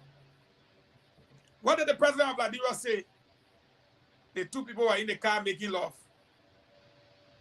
You are supposed to be the chief law enforcement officer. You're supposed to wait for an investigation. But before the investigation, you already say what the people were doing in the car. You were there? Okay. Were you there? Did you see them making love? You jeopardized the investigation. Mr. Okay. Mr. Fagon, do you... Yeah. Wait, let me finish this one. The 70,000 that was stolen from Cummins, you heard he in his church. This gone Sunday, right? You're the chief law enforcement officer. Then you say, oh, you have finished stealing your own money, you're lying on the labor. Then let the labor go now. No need for investigation. The president of the Republic has already concluded. You're right. He has vindicated the man. Yeah, he has vindicated him. You're right. You heard it. If you didn't eat your own money, you're going to lie on the labor. How you know? Wherein there is a legal proceeding. Yeah. Yes. How you know? So he has surrounded himself with criminals, and they are operating as such. Mr. Fagon, 2 last questions quickly. You frown at Kimaya being on board. You say he's a man that is taking everything to himself, from the foreign missions to local workings of the Ministry of Foreign Affairs. The Minister of Finance is also another person who is amongst folks. There have been clarion call from Liberians in society for their dismissal, to put them aside. Why do you think Mr. Weah will keep these people on board despite these clarion call from society? Why do you think he's keeping them on board? Because they are part of the criminal gang. I repeat, because they are part and parcel of the criminal gang. Let Kimia tell you what happened to the $1 million from Morocco, from the Moroccan government. Let Tue tell you what he did with the 11 million for the rice. Okay. And why, as a government and as a people, we're not allowed to investigate the $30 million that were used for the stimulus package. Why can't we audit it? Read Article 34D2. Every cent that is public money must be accounted for. That is the law. Okay. So how can you take 30 million and say you give it to WFP, and you said because they are an international organization, we can't audit them? Says who? Okay. Then a second audit themselves. United Nations can audit themselves. Says who? Who you think you're talking to? 30 million you give to somebody, then you say we can't audit them. For what? That's part of the reason why they hated me. Okay. Because I was staying into her face and telling him, this is public money. It's 30 million. Let them Mr. Fagon, do you still have interest in working in government? Not this government, but any government in future? My dear friend. Do you still have interest in working in government in the future? I'm going to answer your question. Am I a foreigner? What greater love can a man show his country other than serving his country? Okay. So because you have bad dream, you will not sleep? Or maybe your brother died in a river, so you will not drink? When people tell me government job, the people who say I want government job, Deeks, what did they do to my business in Monrovia last week? They say I want government job, but they went to my business, robbed it, and looted it at 10 o'clock. Brought a truck, and nobody could come around. Okay. So some of us are still living. And I can tell you where I sit. I'm not bragging, but I'm not suffering. Okay. Mr. Fagon, equalizer. I'm not suffering. Yeah. You have said you're not going to support President. We are in the election. Will you be supporting any political party or candidate or an individual? No. Whoever told you it's wrong. I said at the end of March, I will make my decision. On who to support? Oh, you can take that not to the bank, take it to the United Nations. Okay, okay. So the final question from my end is, what message do you want to like, you can take send two to more. the I'm enjoying world? you. If you like, you enjoy me, eh? Questions. I like a journalist that can flow. Before you see when you're interviewing me, when I'm ending my comment, you should already finish making your next parcel and you're ready to deliver. Yes, because I don't sit on the platform without research. I was on your page getting a lot of information, and on the internet as well, getting a host of information from there. So that's why I can guarantee you. Did you see my girlfriend? Yeah. No, I didn't see her. I didn't see her. I had no interest in wanting to see her. So my point now is, aside from using your podcast to talk about these issues in Liberia, what action do you think, aside from these podcasts you are having, what are you intending to do outside of that to get the attention of the international world? That's my final question. My dear brother, we do a lot. We don't have to announce it. For example, if you look on the case docket at the Supreme Court against Weston Foster, you will see my name. The hearing is slated for February 14. Go there, or maybe I will send you a copy. If you look at what went before the Senate, it was the robust action. And if you look at who brought the noise on Snow, look no other place. Snow came to get Spoon to help him get the $5 million. But he didn't know that Bayang Betuma was there. And I was waiting for him right there. And from that point, we are where we are today. And we believe that the Honorable Supreme Court will save the life. We're not asking for justice from the Supreme Court, because the facts are there. It's glaring. 200 million, and we see fasting. Then the 24 million the people owe us, Snowden went there and settled for 10 million and weighed 14. Then they let the people start operating without hiring even 10 of our people in the country. Amen, Diggs. How do you treat people like that? How do you? Then you get a 1.5 million for our road from the Simpa Bridge straight to Tottenham Burg. But for Simpa Bridge, right in the port, you get 3 million. Who does that? Mr. Fagon, you are a sharpshooter. Let me just, in 30 seconds, hear from you on your parting comment before we usher in Mr. Sheikh Kuyate on the program this afternoon. I extend my greetings to Sheikh Kuyate. I certainly will do that. Right. In 30 seconds, what can I say? Liberians, listen and listen carefully. Instead of speaking for 1 minute, it's a waste of your time. The heavy rain was falling. You are supposed to take your bucket and put it outside to catch water. The heavy rain came, it fell down. You did not put bucket outside to catch water. Now the dew falling in January and February, dew. You now go open all reservoir. What you expect to catch? 6 years.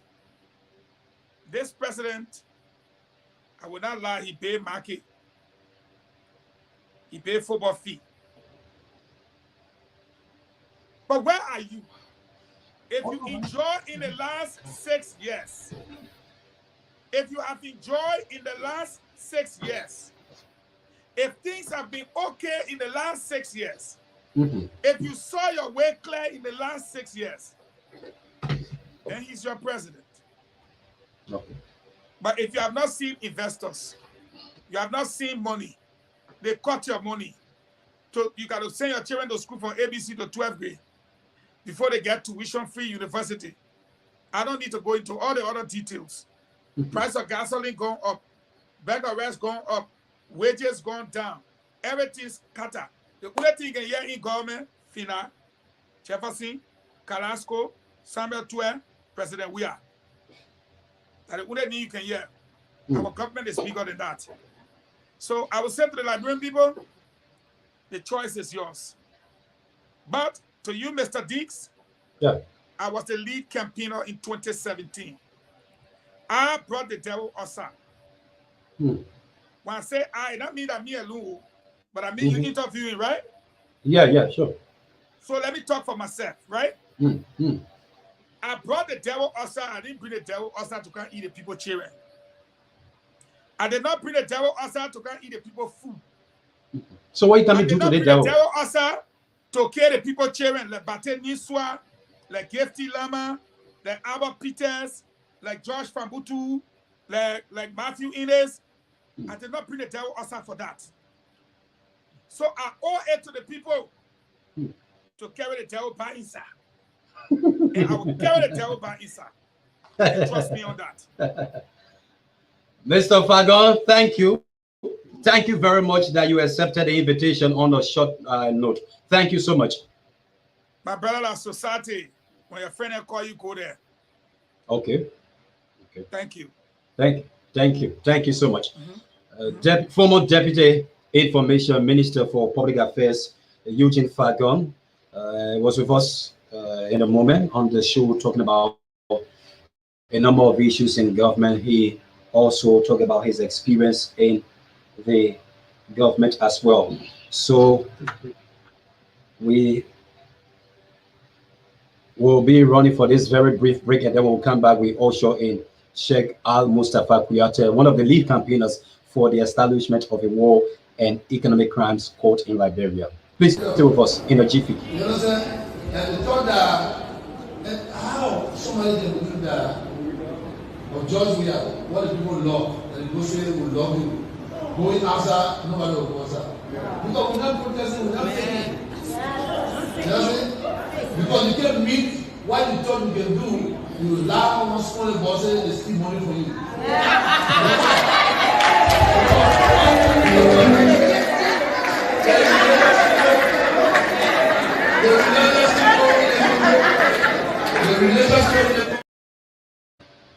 Thank you for joining us back on the program. This is Punch TV. The program you are following is Trending Issues. My name is Vanny Dix. Chelsea Eager is in the background, making sure that all of the technical aspects, including visual, is being worked on. We've been joined in studio by Mr. Sheikh Al Mustafa Kuyate. Mr. Kuyate is one of those leading the effort, the campaign for the establishment of a war and economic crime court in Liberia. It was back in 2009 when the TRC, amongst its numerous recommendations, recommended for the establishment of a war crimes court in Liberia. So Mr. Kuyate is amongst few Liberians that have been advancing this need for the court to be established. I'd like to welcome you to Punch TV, and this is Trending Issue. Thank you very much. I'm very pleased to be here today. Okay. And I must admit that I'm impressed with the studio. Thank you. And I'm very pleased to be here as a special guest. Okay. And I'm also honored that I will unveil to the Liberian people what I do know about this country and what must be done for our people. Okay. Thank you, Mr. Kuyate, and I'm exceedingly pleased for the commendation for what we are doing here. Let us start off. It was back in 2009 when the TRC, amongst its many recommendations, called for this court to be established. Why do you think it is taking so long? What I do believe that the reason for which it is taking so long to establish is that in 2009, Madam Saleh, who was the president at the time, she felt insecure because she, according to her confession, she made it clear that she provided $10,000 to wage the war. So for fear of that, she didn't establish the code. But then I was a member of the coalition for the Congress for Democratic Change. And we were told by the present president that get on the street, demand for justice, and tell the people that we will not sleep as long as our people are not yet buried. Because those people who died, the 250 people, Liberians that died during the war, up to present, they are unburied because justice has not been given to them. Okay, step by step. Meaning President Weah, at the time in opposition, yes, authorized you as members of the CDC to campaign for the establishment of a war crimes court. Yes. Okay, go ahead. And he being the peace ambassador, he said there's nothing, if he cannot achieve anything, he will achieve the establishment of war and economic crime court. Okay. And during the campaign, one of the things we told the people, the reason for which we had 14 counties out of the 50 counties that voted us overwhelmingly was because of assurance that these people who have been demanding and calling for war crimes code would open a chest to bullets in the defense of our people that died, that want to bury the Liberians who were killed during the war, that we must give them the power. That when they are given the power, they will provide for us justice, and they will ensure that accountability and justice become the bedrock of the governance system of our country. And Mr. Weah, when he took office concerning this issue, when it came up, he said we are interrelated. That was among some of the comments he made, and that he was not going to be pushed into doing that. What does that say about him? When Mr. Weah changed, before even the election in 2013, I got in CDC 2004. In 2013, I suspended my membership.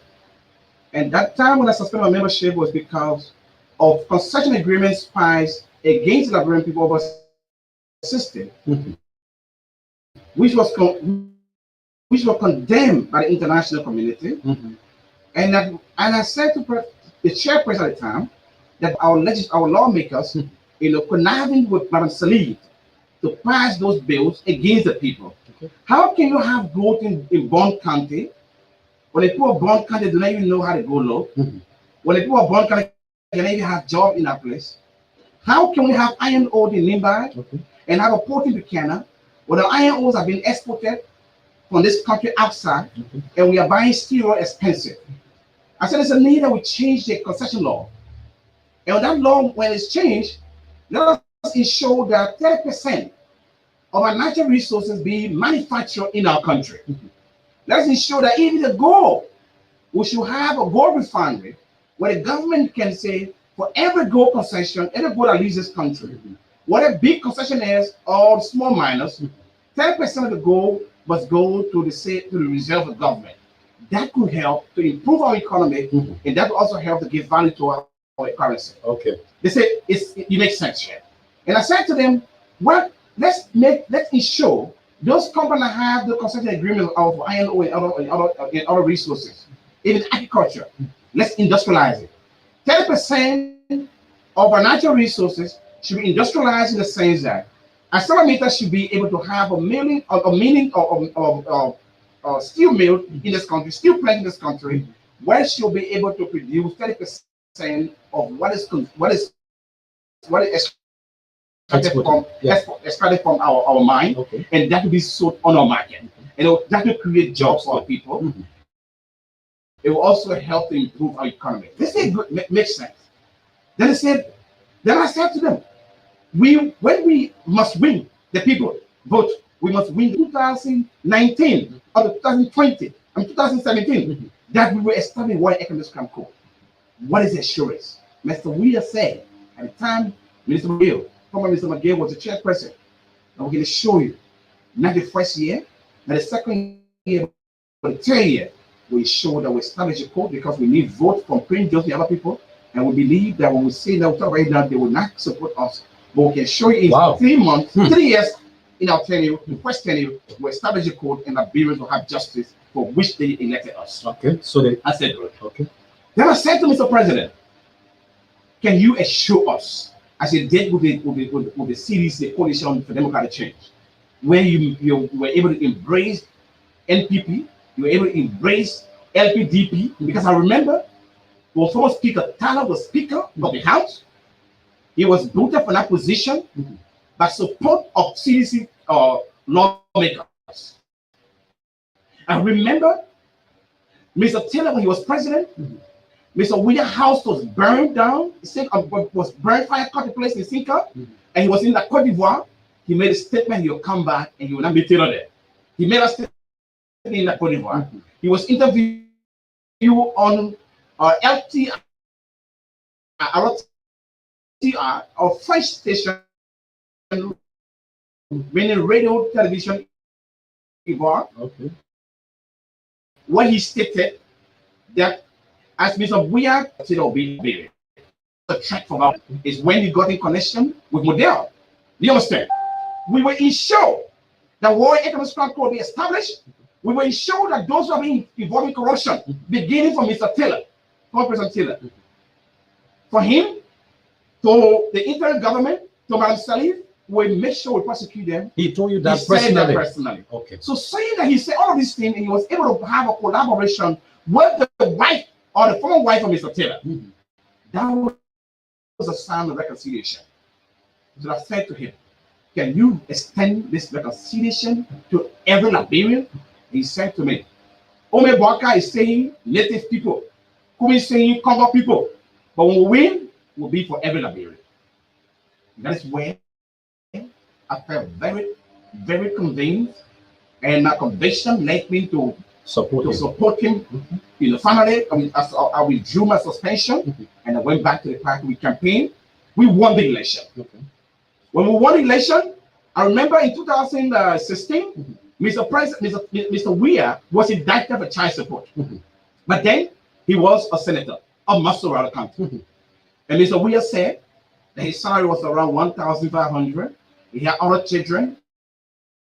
And the only money he could afford for child support was $160. The man who could not afford $200, when he got inaugurated in January 2018, in the same 2018, he inaugurated homes of over 30 homes. Each of the duplexes cost around $150,000. So the question that came to my mind is, the man who could not afford to pay $200 for child support, how come this man today is now building these houses? Then I began to ask myself, Minister McGill, who was in a rented house, was paying $165 and was unable to even pay on time. Then the bank was able to loan that person to build a house and walk over $100,000.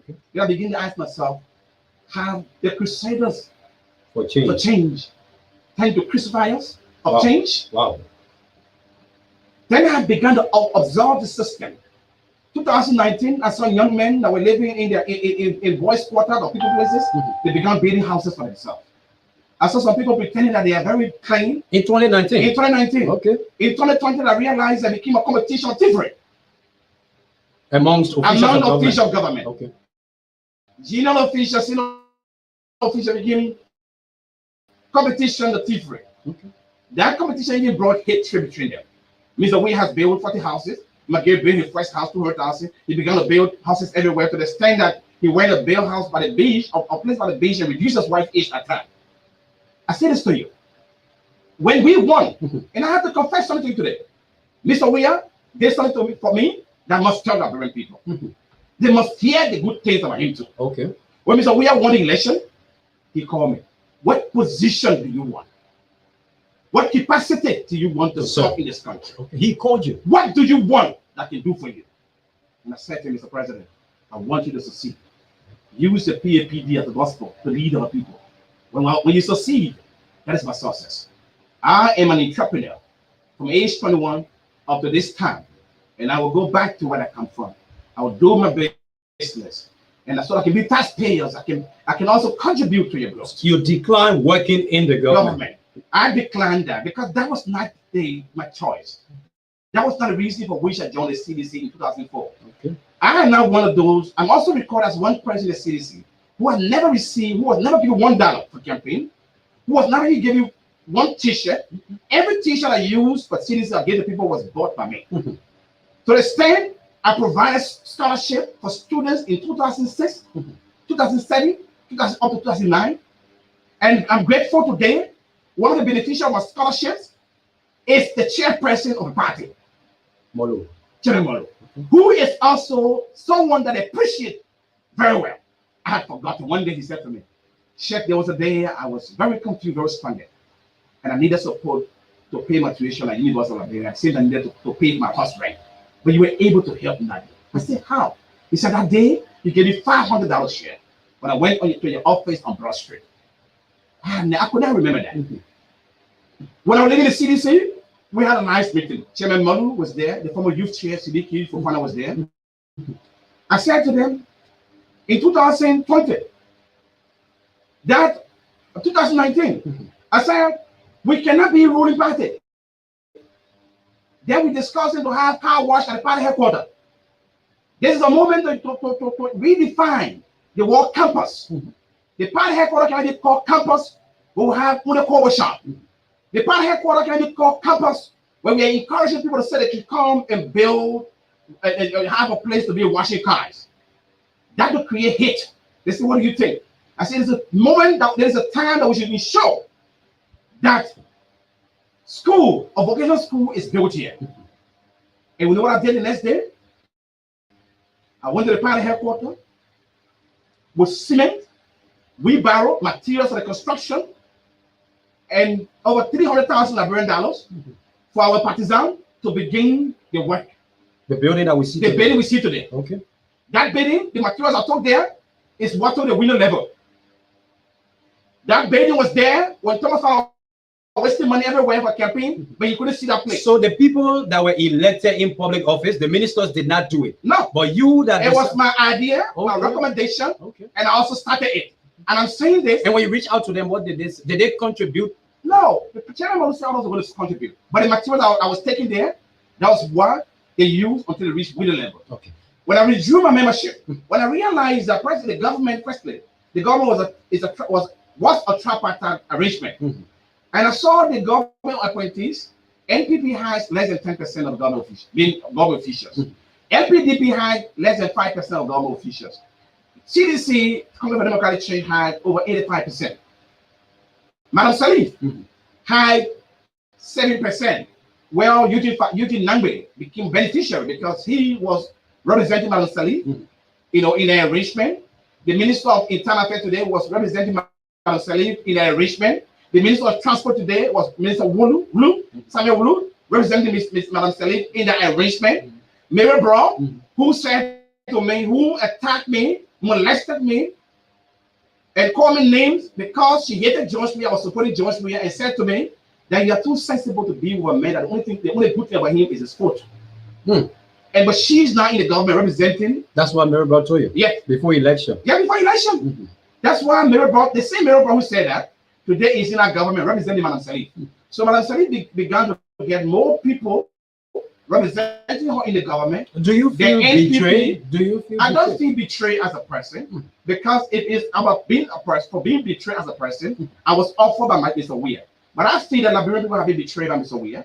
He lied to them. Okay. So, Mr. Kuyate, we will continue on this note. I want us to continue on this high pace, and then we'll talk about the War Economic Crimes Court later. Talk about your meeting that you said you had with some partners. Yeah. But moving now to this issue. Election is just around the corner.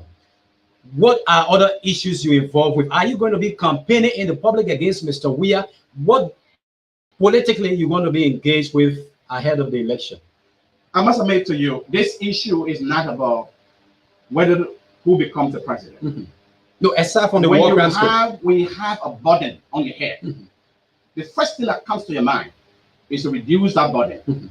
Mr. Weah is a burden on the head of a Liberian. It's a burden. He has become a serious burden. Okay. He has become knees on the neck of Liberia. And it is our responsibility as Liberians to ensure to remove the knees, that knees on the neck of the Liberian people. Okay. And I must say this to you clearly today. Mr. Weah reminds me of Pharaoh. Pharaoh. He has become This Pharaoh, no, Pharaoh felt that he was embraced by everyone because during his rulership, there were a lot of people there that he were controlling. And he felt that they were there because they loved him. But he forgot to understand that many of them were there because they were compelled to be there. Out of fear. And some of them, because they were hungry, they were deprived of food, and the only way they could eat was to go to the pyramid, the pyramid and have food. There were people who were captives. The only way they could have freedom is that people go to the pyramid and give praises to Pharaoh. That was the only way they could. And imagine on Saturday, last Saturday, I saw the real occurrence of Pharaoh in Liberia, where Liberia's market women were compared to wear t-shirts and lappers to go there for fear of not losing. Do you have evidence that they were compelled? I'm telling you that. For fear that they will not lose their space in the market house. I saw civil servants taking pictures, selfies in front of Facebook page, one of whom I visited, and the person said to me, "Chef, I'm unwell, but I have to go there tomorrow. If not so, I will not have a job." And that person was seen on Saturday, knowing very well that he was ill, but he had to go there to secure his job. There were young men and women that day wearing t-shirts who had not worn good clothes for a long time, for over 5 years. On that day, they had a clean t-shirt that day, a t-shirt that worth $5, even though they cannot afford $1 t-shirt today. They went there. On that day, there were people with the government that went there to laugh at Mr. William because he had become a commander-in-chief of comedy. So the question again, I will come back. Those of you who have got issues that this revolution, the struggle, we have been betrayed. So what will you be doing? Because you say it's a burden that you're going to take off the Liberian people's shoulder. How are you going to get that burden off? I will support a team. Okay. I will support a team whose vision will be one Liberia, one people, indivisible, with liberty and justice for all. I do know one thing. During the declaration of this country, of independence of this country, at the Providence Bible Church, those who signed the declaration, they didn't sign as Christians. Those who signed the declaration, they didn't sign as Muslims. Those who signed the declaration, they didn't sign as Congo people. Those who signed the declaration, they never signed as Native people or indigenous people. They signed as Liberians. Any movement or any group of people that organize themselves and embrace every Liberian, that let's make our country great again, I will be part of that. Just few months to election, you've not identified that group? Not yet. Not yet. I'm telling you. Even among... I said, you know, Mr. Cummings.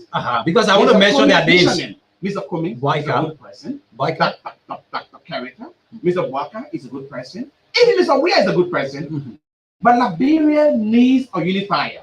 Liberia needs a president that will come with an agenda to reconcile this country. Liberia needs a leader that will come with an agenda that will empower the citizenry of this country. Liberia needs an agenda, an agenda that will bring about accountable leadership. Liberia needs an agenda that will make an inclusive wealth creation. Can you not be definitive on this one? Waika or Cummings, Tiawan Gonglo, Jeremiah? Who are you? That is the mistake we made. When you subject a nation progress to individuals, then you have already limited. But these are the people that are contesting for the office. They are not the only people contesting for the office. You remind me recently in Lesotho, a friend of mine who never contested for election before. 7 months to election, they realized that the opposition refused to come together. They realized that the ruling party have continued to create chaos for the people and continue in the misleadership. What they did, they organized themselves like minds people, like how Patty Horner knows now. You can have him and have people for different party. You can organize yourself the movement, and you can be the next president of this country. Liberians are not concerned about who becomes the president. They want to see an institution built where we checkmate. An institution, the government will come with a system where a government official will be asked, your salary is $5,000. How can you have built a house for $200,000? Where did you get the money from? We want to see a government that will be able to cushion our people. That's what we look for. So the bottom line is you're not supporting Sheikh Ali Mustafa Kuyate is campaigning to ensure that Mr. Weir is removed. The next thing is that we will identify among those who have declared and those who will declare in the future.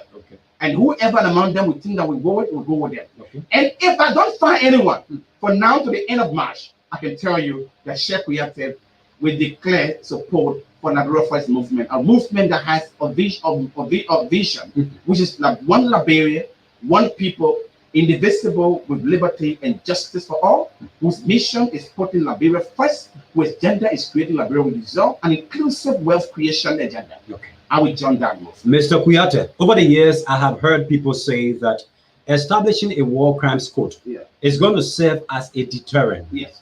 But are there instances that one can point to that a war crimes court is the most effective way of ensuring that these things don't reoccur?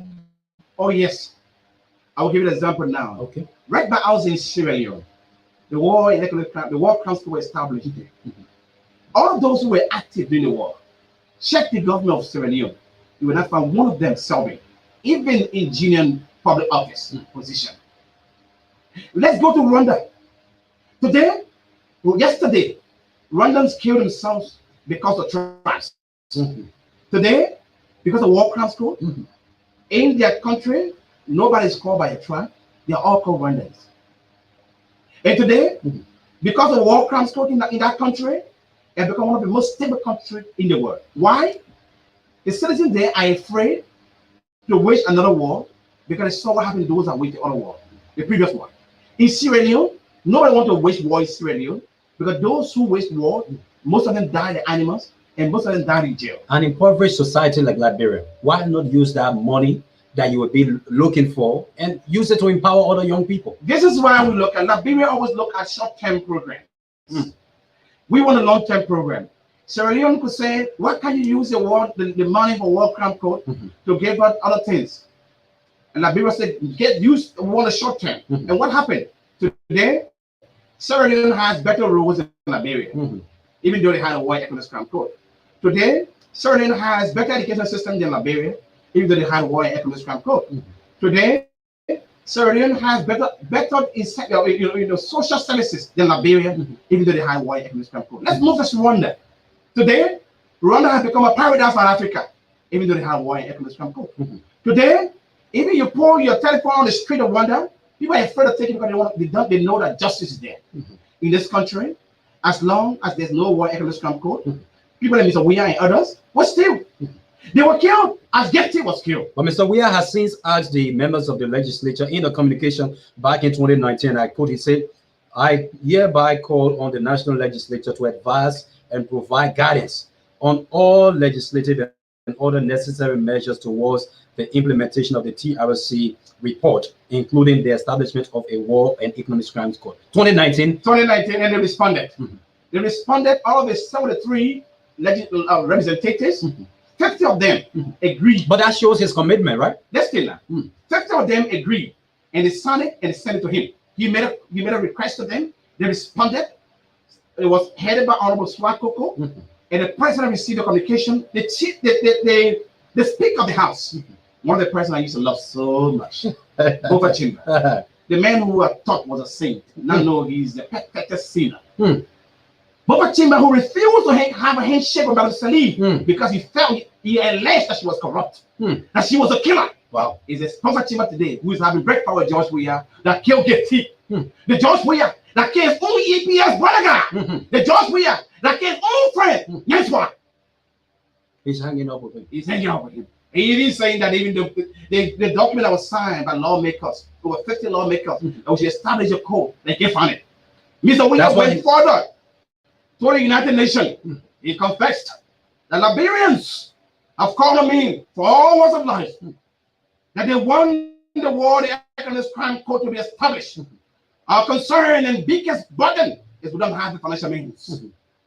Yesterday, through the leadership of President Joe Biden, the ambassador for the establishment of war crimes court came to Liberia, and the American government have indulged. When? Yesterday? When I say yesterday, a few months ago, they pledged that they will finance it 100% because they realized the money given for healthcare is not used for healthcare today.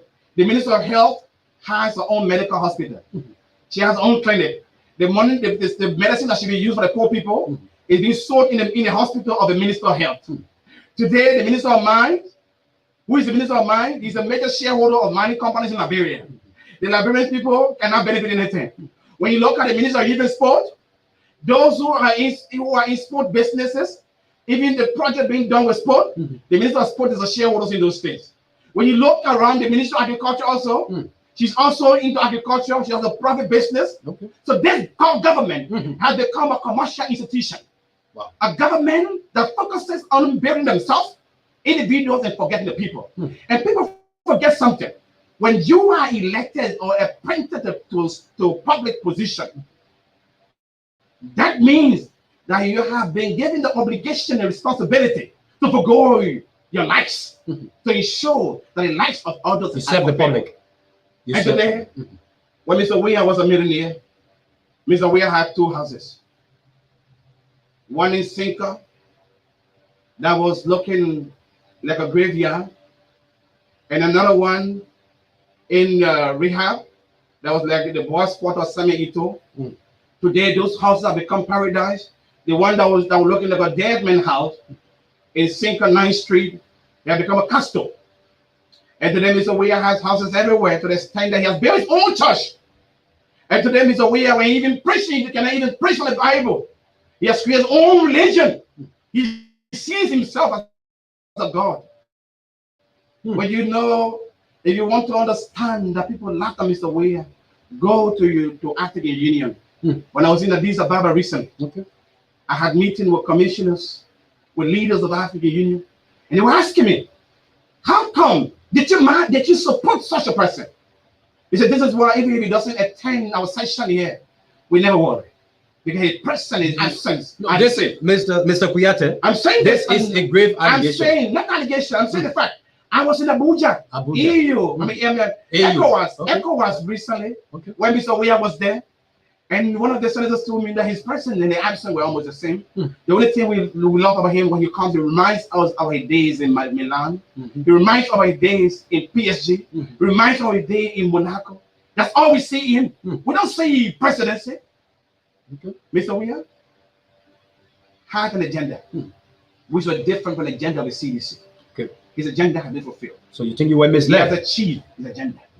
Mr. Kuyate, you said you had a meeting. You were meeting with folks yesterday surrounding this issue with the War Crimes Court. Yes. Who were those that you met with, and what are the details from that meeting? I met with stakeholders, international partners, who are responsible for establishing the War Crimes Code. And they are doing preparation. And I tell you something. Yesterday, I was given an invitation also to travel next month, and I'm going there to the Hague, and we'll have meetings also with people. The World Economic Crime Code will be established. Mr. Weah has been given an invitation. He'll be going to the US, to the CIA headquarters, and when he goes there, he will see exactly what he's doing. When he comes back, he will confess to Liberian people. And I can tell you the good news is the men who have been accused by all, including Mr. Weah, who went in the church, in the house of God, and alleged that Mr. Prince Wyatt Johnson is a killer. And Mr. Weah cannot show one person that Prince doesn't kill in his family. But even though Liberians, even little children can show how many persons Mr. Weah has killed. So, Mr. You understand me? Yeah, you're pushing the point. So that point, Mr. Prince doesn't say to me, my son, you have been leading this camp for a while now. And I think you're very sincere. You did it during my certain time. I told you because of party. Mr. Weah has wanted to continue it. Now I believe it's an agenda. I praise Yomi Johnson, the senator of Nimba County, and the reverend of my church. On this day, I declare and indulge the establishment of War and Economic Crime Code. When did he tell you that? On Sunday. On Sunday. On Sunday at the church. And that day when you're preaching, he was preaching from the Bible. When Mr. Weah was preaching off-handed. You understand me? When Mr. Weah was preaching hate, he was preaching from the Bible. So he's saying that since they are saying I'm the killer, let the court come. So Liberians can understand. And when Mr. Weah said, when he left this country, after he saw lose that game when he left this country, when he went to Cote d'Ivoire, he was interviewed that day. I was in Abidjan. I was in Hotel Ivoire. I saw you on television. with his broken French, when he said that he will come back to Liberia, but Mr. Taylor will not be in Liberia at that time. Mr. Kuyate, let me pause you there and read some of the comments popping up on our Facebook page regarding this subject. Bill K. Willer says accountability should be a priority for the next government. He went on to say, in fact, see Ukraine, despite the war they are going through, still they are prosecuting people. And then also there is another point here coming from, okay, the person is Paul Jebo. He says, absolutely, I think it's buttressing the call that you are making. Okay, this person is Eddie calling. He's calling on Punch TV, the Punch Radio to be on. Bill K. Willer Jr. says, yes, many people went there to laugh at President Weah. Let me see. There is. Why will Weah ignore the economic crime code? Weah knows that economic crime refers to a broad category actively involving money, finance, or assets, the purpose of which is to unlawfully obtain a profit or advantage for the perpetrator or cause loss to others, and he's no exception. Says, yes, many people went through what economic crime code is a must. That is another contribution we have on our Facebook page. You were in speech also before I took you off. Yeah. So let me tell you something. It is true that the War Economic Crime Code, of good governance, when you talk about governance, the bedrock for governance, the foundation for good governance is justice and accountability. In Liberia, you remember that an associate justice was removed from his position. The case was forwarded to ECOWAS court, and the verdict shows that the government was in the wrong, and the government was compelled to pay for the damage caused. So imagine that if the Supreme Court cannot give justice to one of its associates, who in Liberia is protected here? Just sit down and ask yourself, if an EPS, a bodyguard, an agent of President Weah, cannot be protected, can be killed, as a young man was killed in Nimba, who is protected? If auditors, those who try to support the government, to bring about accountability to the government, to support the government in accountability, if they can be caught, killed, murdered in cold blood, then them seeing president, the medical president, President Weah came on air, national radio, and said that these people give tea in the bread there, that they were having social hanky-panky in the car. Paul Bachibo is commending you. He said, thank you, sir. You have made my day. Everything you said are all genuine and on point. You got my support. Elections around the corner, frictions within opposition, issues of pre-campaigning activities by both the incumbent and folks within the opposition community. What can you say about this since we started seeing them popping up on? As far as I'm concerned, as Sheikh Ali Mustafa Kuyate, I respect rules and law of our country. I respect the Constitution. I respect election laws, and I believe that all those involved in breaching those laws or these laws, that they should do everything possible to avoid it. It's not about opposition or ruralization, but I can tell you there's something strange in this country which we don't know. The main opposition of this government, they are the government officials. Do you know how many senior government officials come to thank me for what I'm doing, for speaking truth to power? Do you know how many government officials, senior government officials, call me to give me information with documented evidence? Did you know how I provided information on Nathaniel McGill? Did you know how I provided information on CFA, the former Solicitor General? Did you know how I managed to provide information on Bill Twawe? Those information came from within. Senior officials provided to me documented information. And I can tell you also, today, I have information on Mr. Weah, unimaginable information. Today, I unveiled those information. Liberians will get on the street to run from Mr. Weah to kill him. But I don't want that to happen. You putting yourself, I want Mr. Weah. Are you not putting yourself in the firing line? What firing line? I was born naked. And I will leave this earth naked.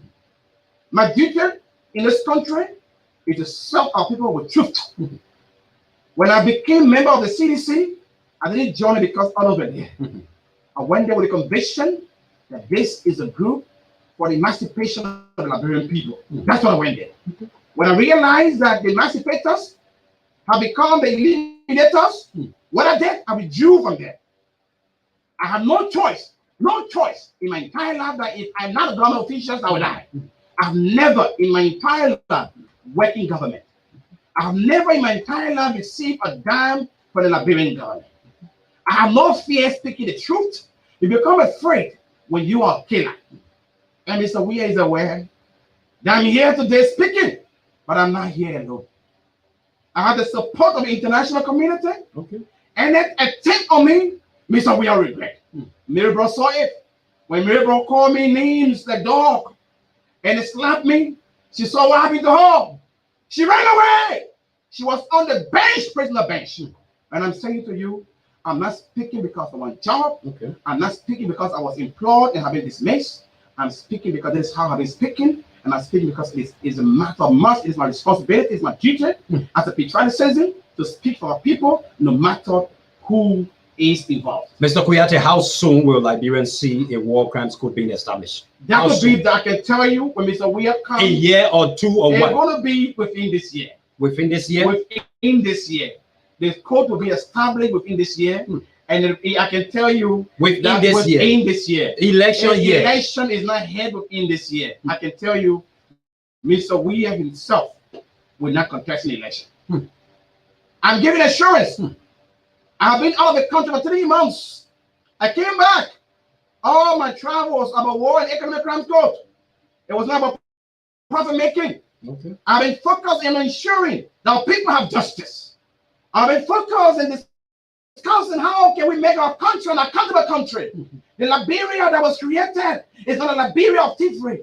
The Liberia that was created is not a Liberia where few enjoy when majority suffer. It's a Liberia where citizens are killed with no accountability, with no justice for them. The Liberia that was created, whose declaration was signed at the Providence Baptist Church, was not a Liberia created to massacre our people. Mr. Kouyaté, Liberia was not declared as a land of liberty for injustice to cloud our nation. This is a firing one, I can tell you for sure. But before we shift issues here this evening, what do you want to say finally to the Liberian people before we take leave of you? As a man that supported President Weah, we urging on to election. You are calling for war crimes code. There are many issues surrounding this. But what is that key message that you want to send out to Liberians? Fellow Liberians, you elected Mr. Weah. He's the only president who brought you no money. He's the only president who never put gun to your head that you should vote for him. He's the only president who never promised you, but you trusted him, Liberians people. You trusted him, you made him your leader. He has failed you.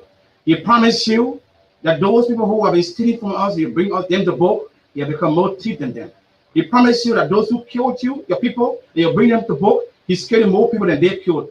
He hands at wet blood. Tell Liberians, Liberia is all we have. It doesn't matter who becomes the president. But we must remember that those who are contesting labor positions, Liberia existed before them, and they will die and leave this planet, Liberia will remain. Our children need a better Liberia. They need a Liberia where they will see themselves as brothers and sisters. They will not be defined as Christian and Muslim or Congo and native people. They need a Liberia where they walk free on the street, where they will not be killed because they don't support the government. Fellow Liberians, supporting Weah is a committing suicide. I'm begging you. I'll hold your phone, my people. Don't support them, men. They may not kill plenty time. Not kill plenty of people there. You not steal for us. If we bring them back, we will spoil our country. When you want to reap cassava, you must make sure you sow a cassava stick. They may not cassava stable. They may have that banana stick. Thank you so much. Mr. Al-Mustafa Sheikh Kouyaté, a firing one this afternoon on the program Trending Issues. Let me say thank you so much for accepting the invitation. You did promise me while you were out that immediately you come, you would have appeared on this platform, and you live up to that commitment. Let me say thank you so much. To our viewers out there, this is Punch TV. The program has been Trending Issues. My name is Vanny Dix. Thank you as well for also having followed the program since 4 p.m. this afternoon. Mr. Fagon was with us earlier on the program. Cherio has been in the background doing all of the technical works. Thank you to the Liberian people, both here and in the diaspora. It has been a fruitful discussion. Until then, next week we're going to be back here with a next fascinating presentation of the program. Have yourselves a wonderful and a pleasant weekend. You understand? And the thought that how somebody can do that of George Weah, what the people love, and the negotiator will love you. Going outside, nobody will go outside. Because we're not protesting, we're not taking. You understand? Because you can't meet what you thought you can do, you laugh on small bosses and steal money for you.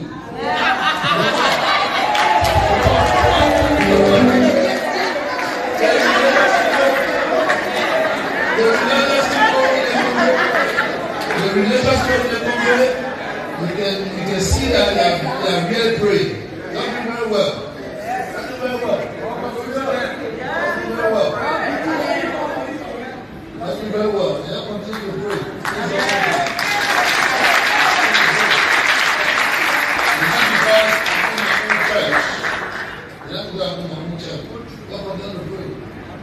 All of the people here, they are all passing by. People, they don't have reverence, they don't have the quality, they don't have leadership. If you now want to pray,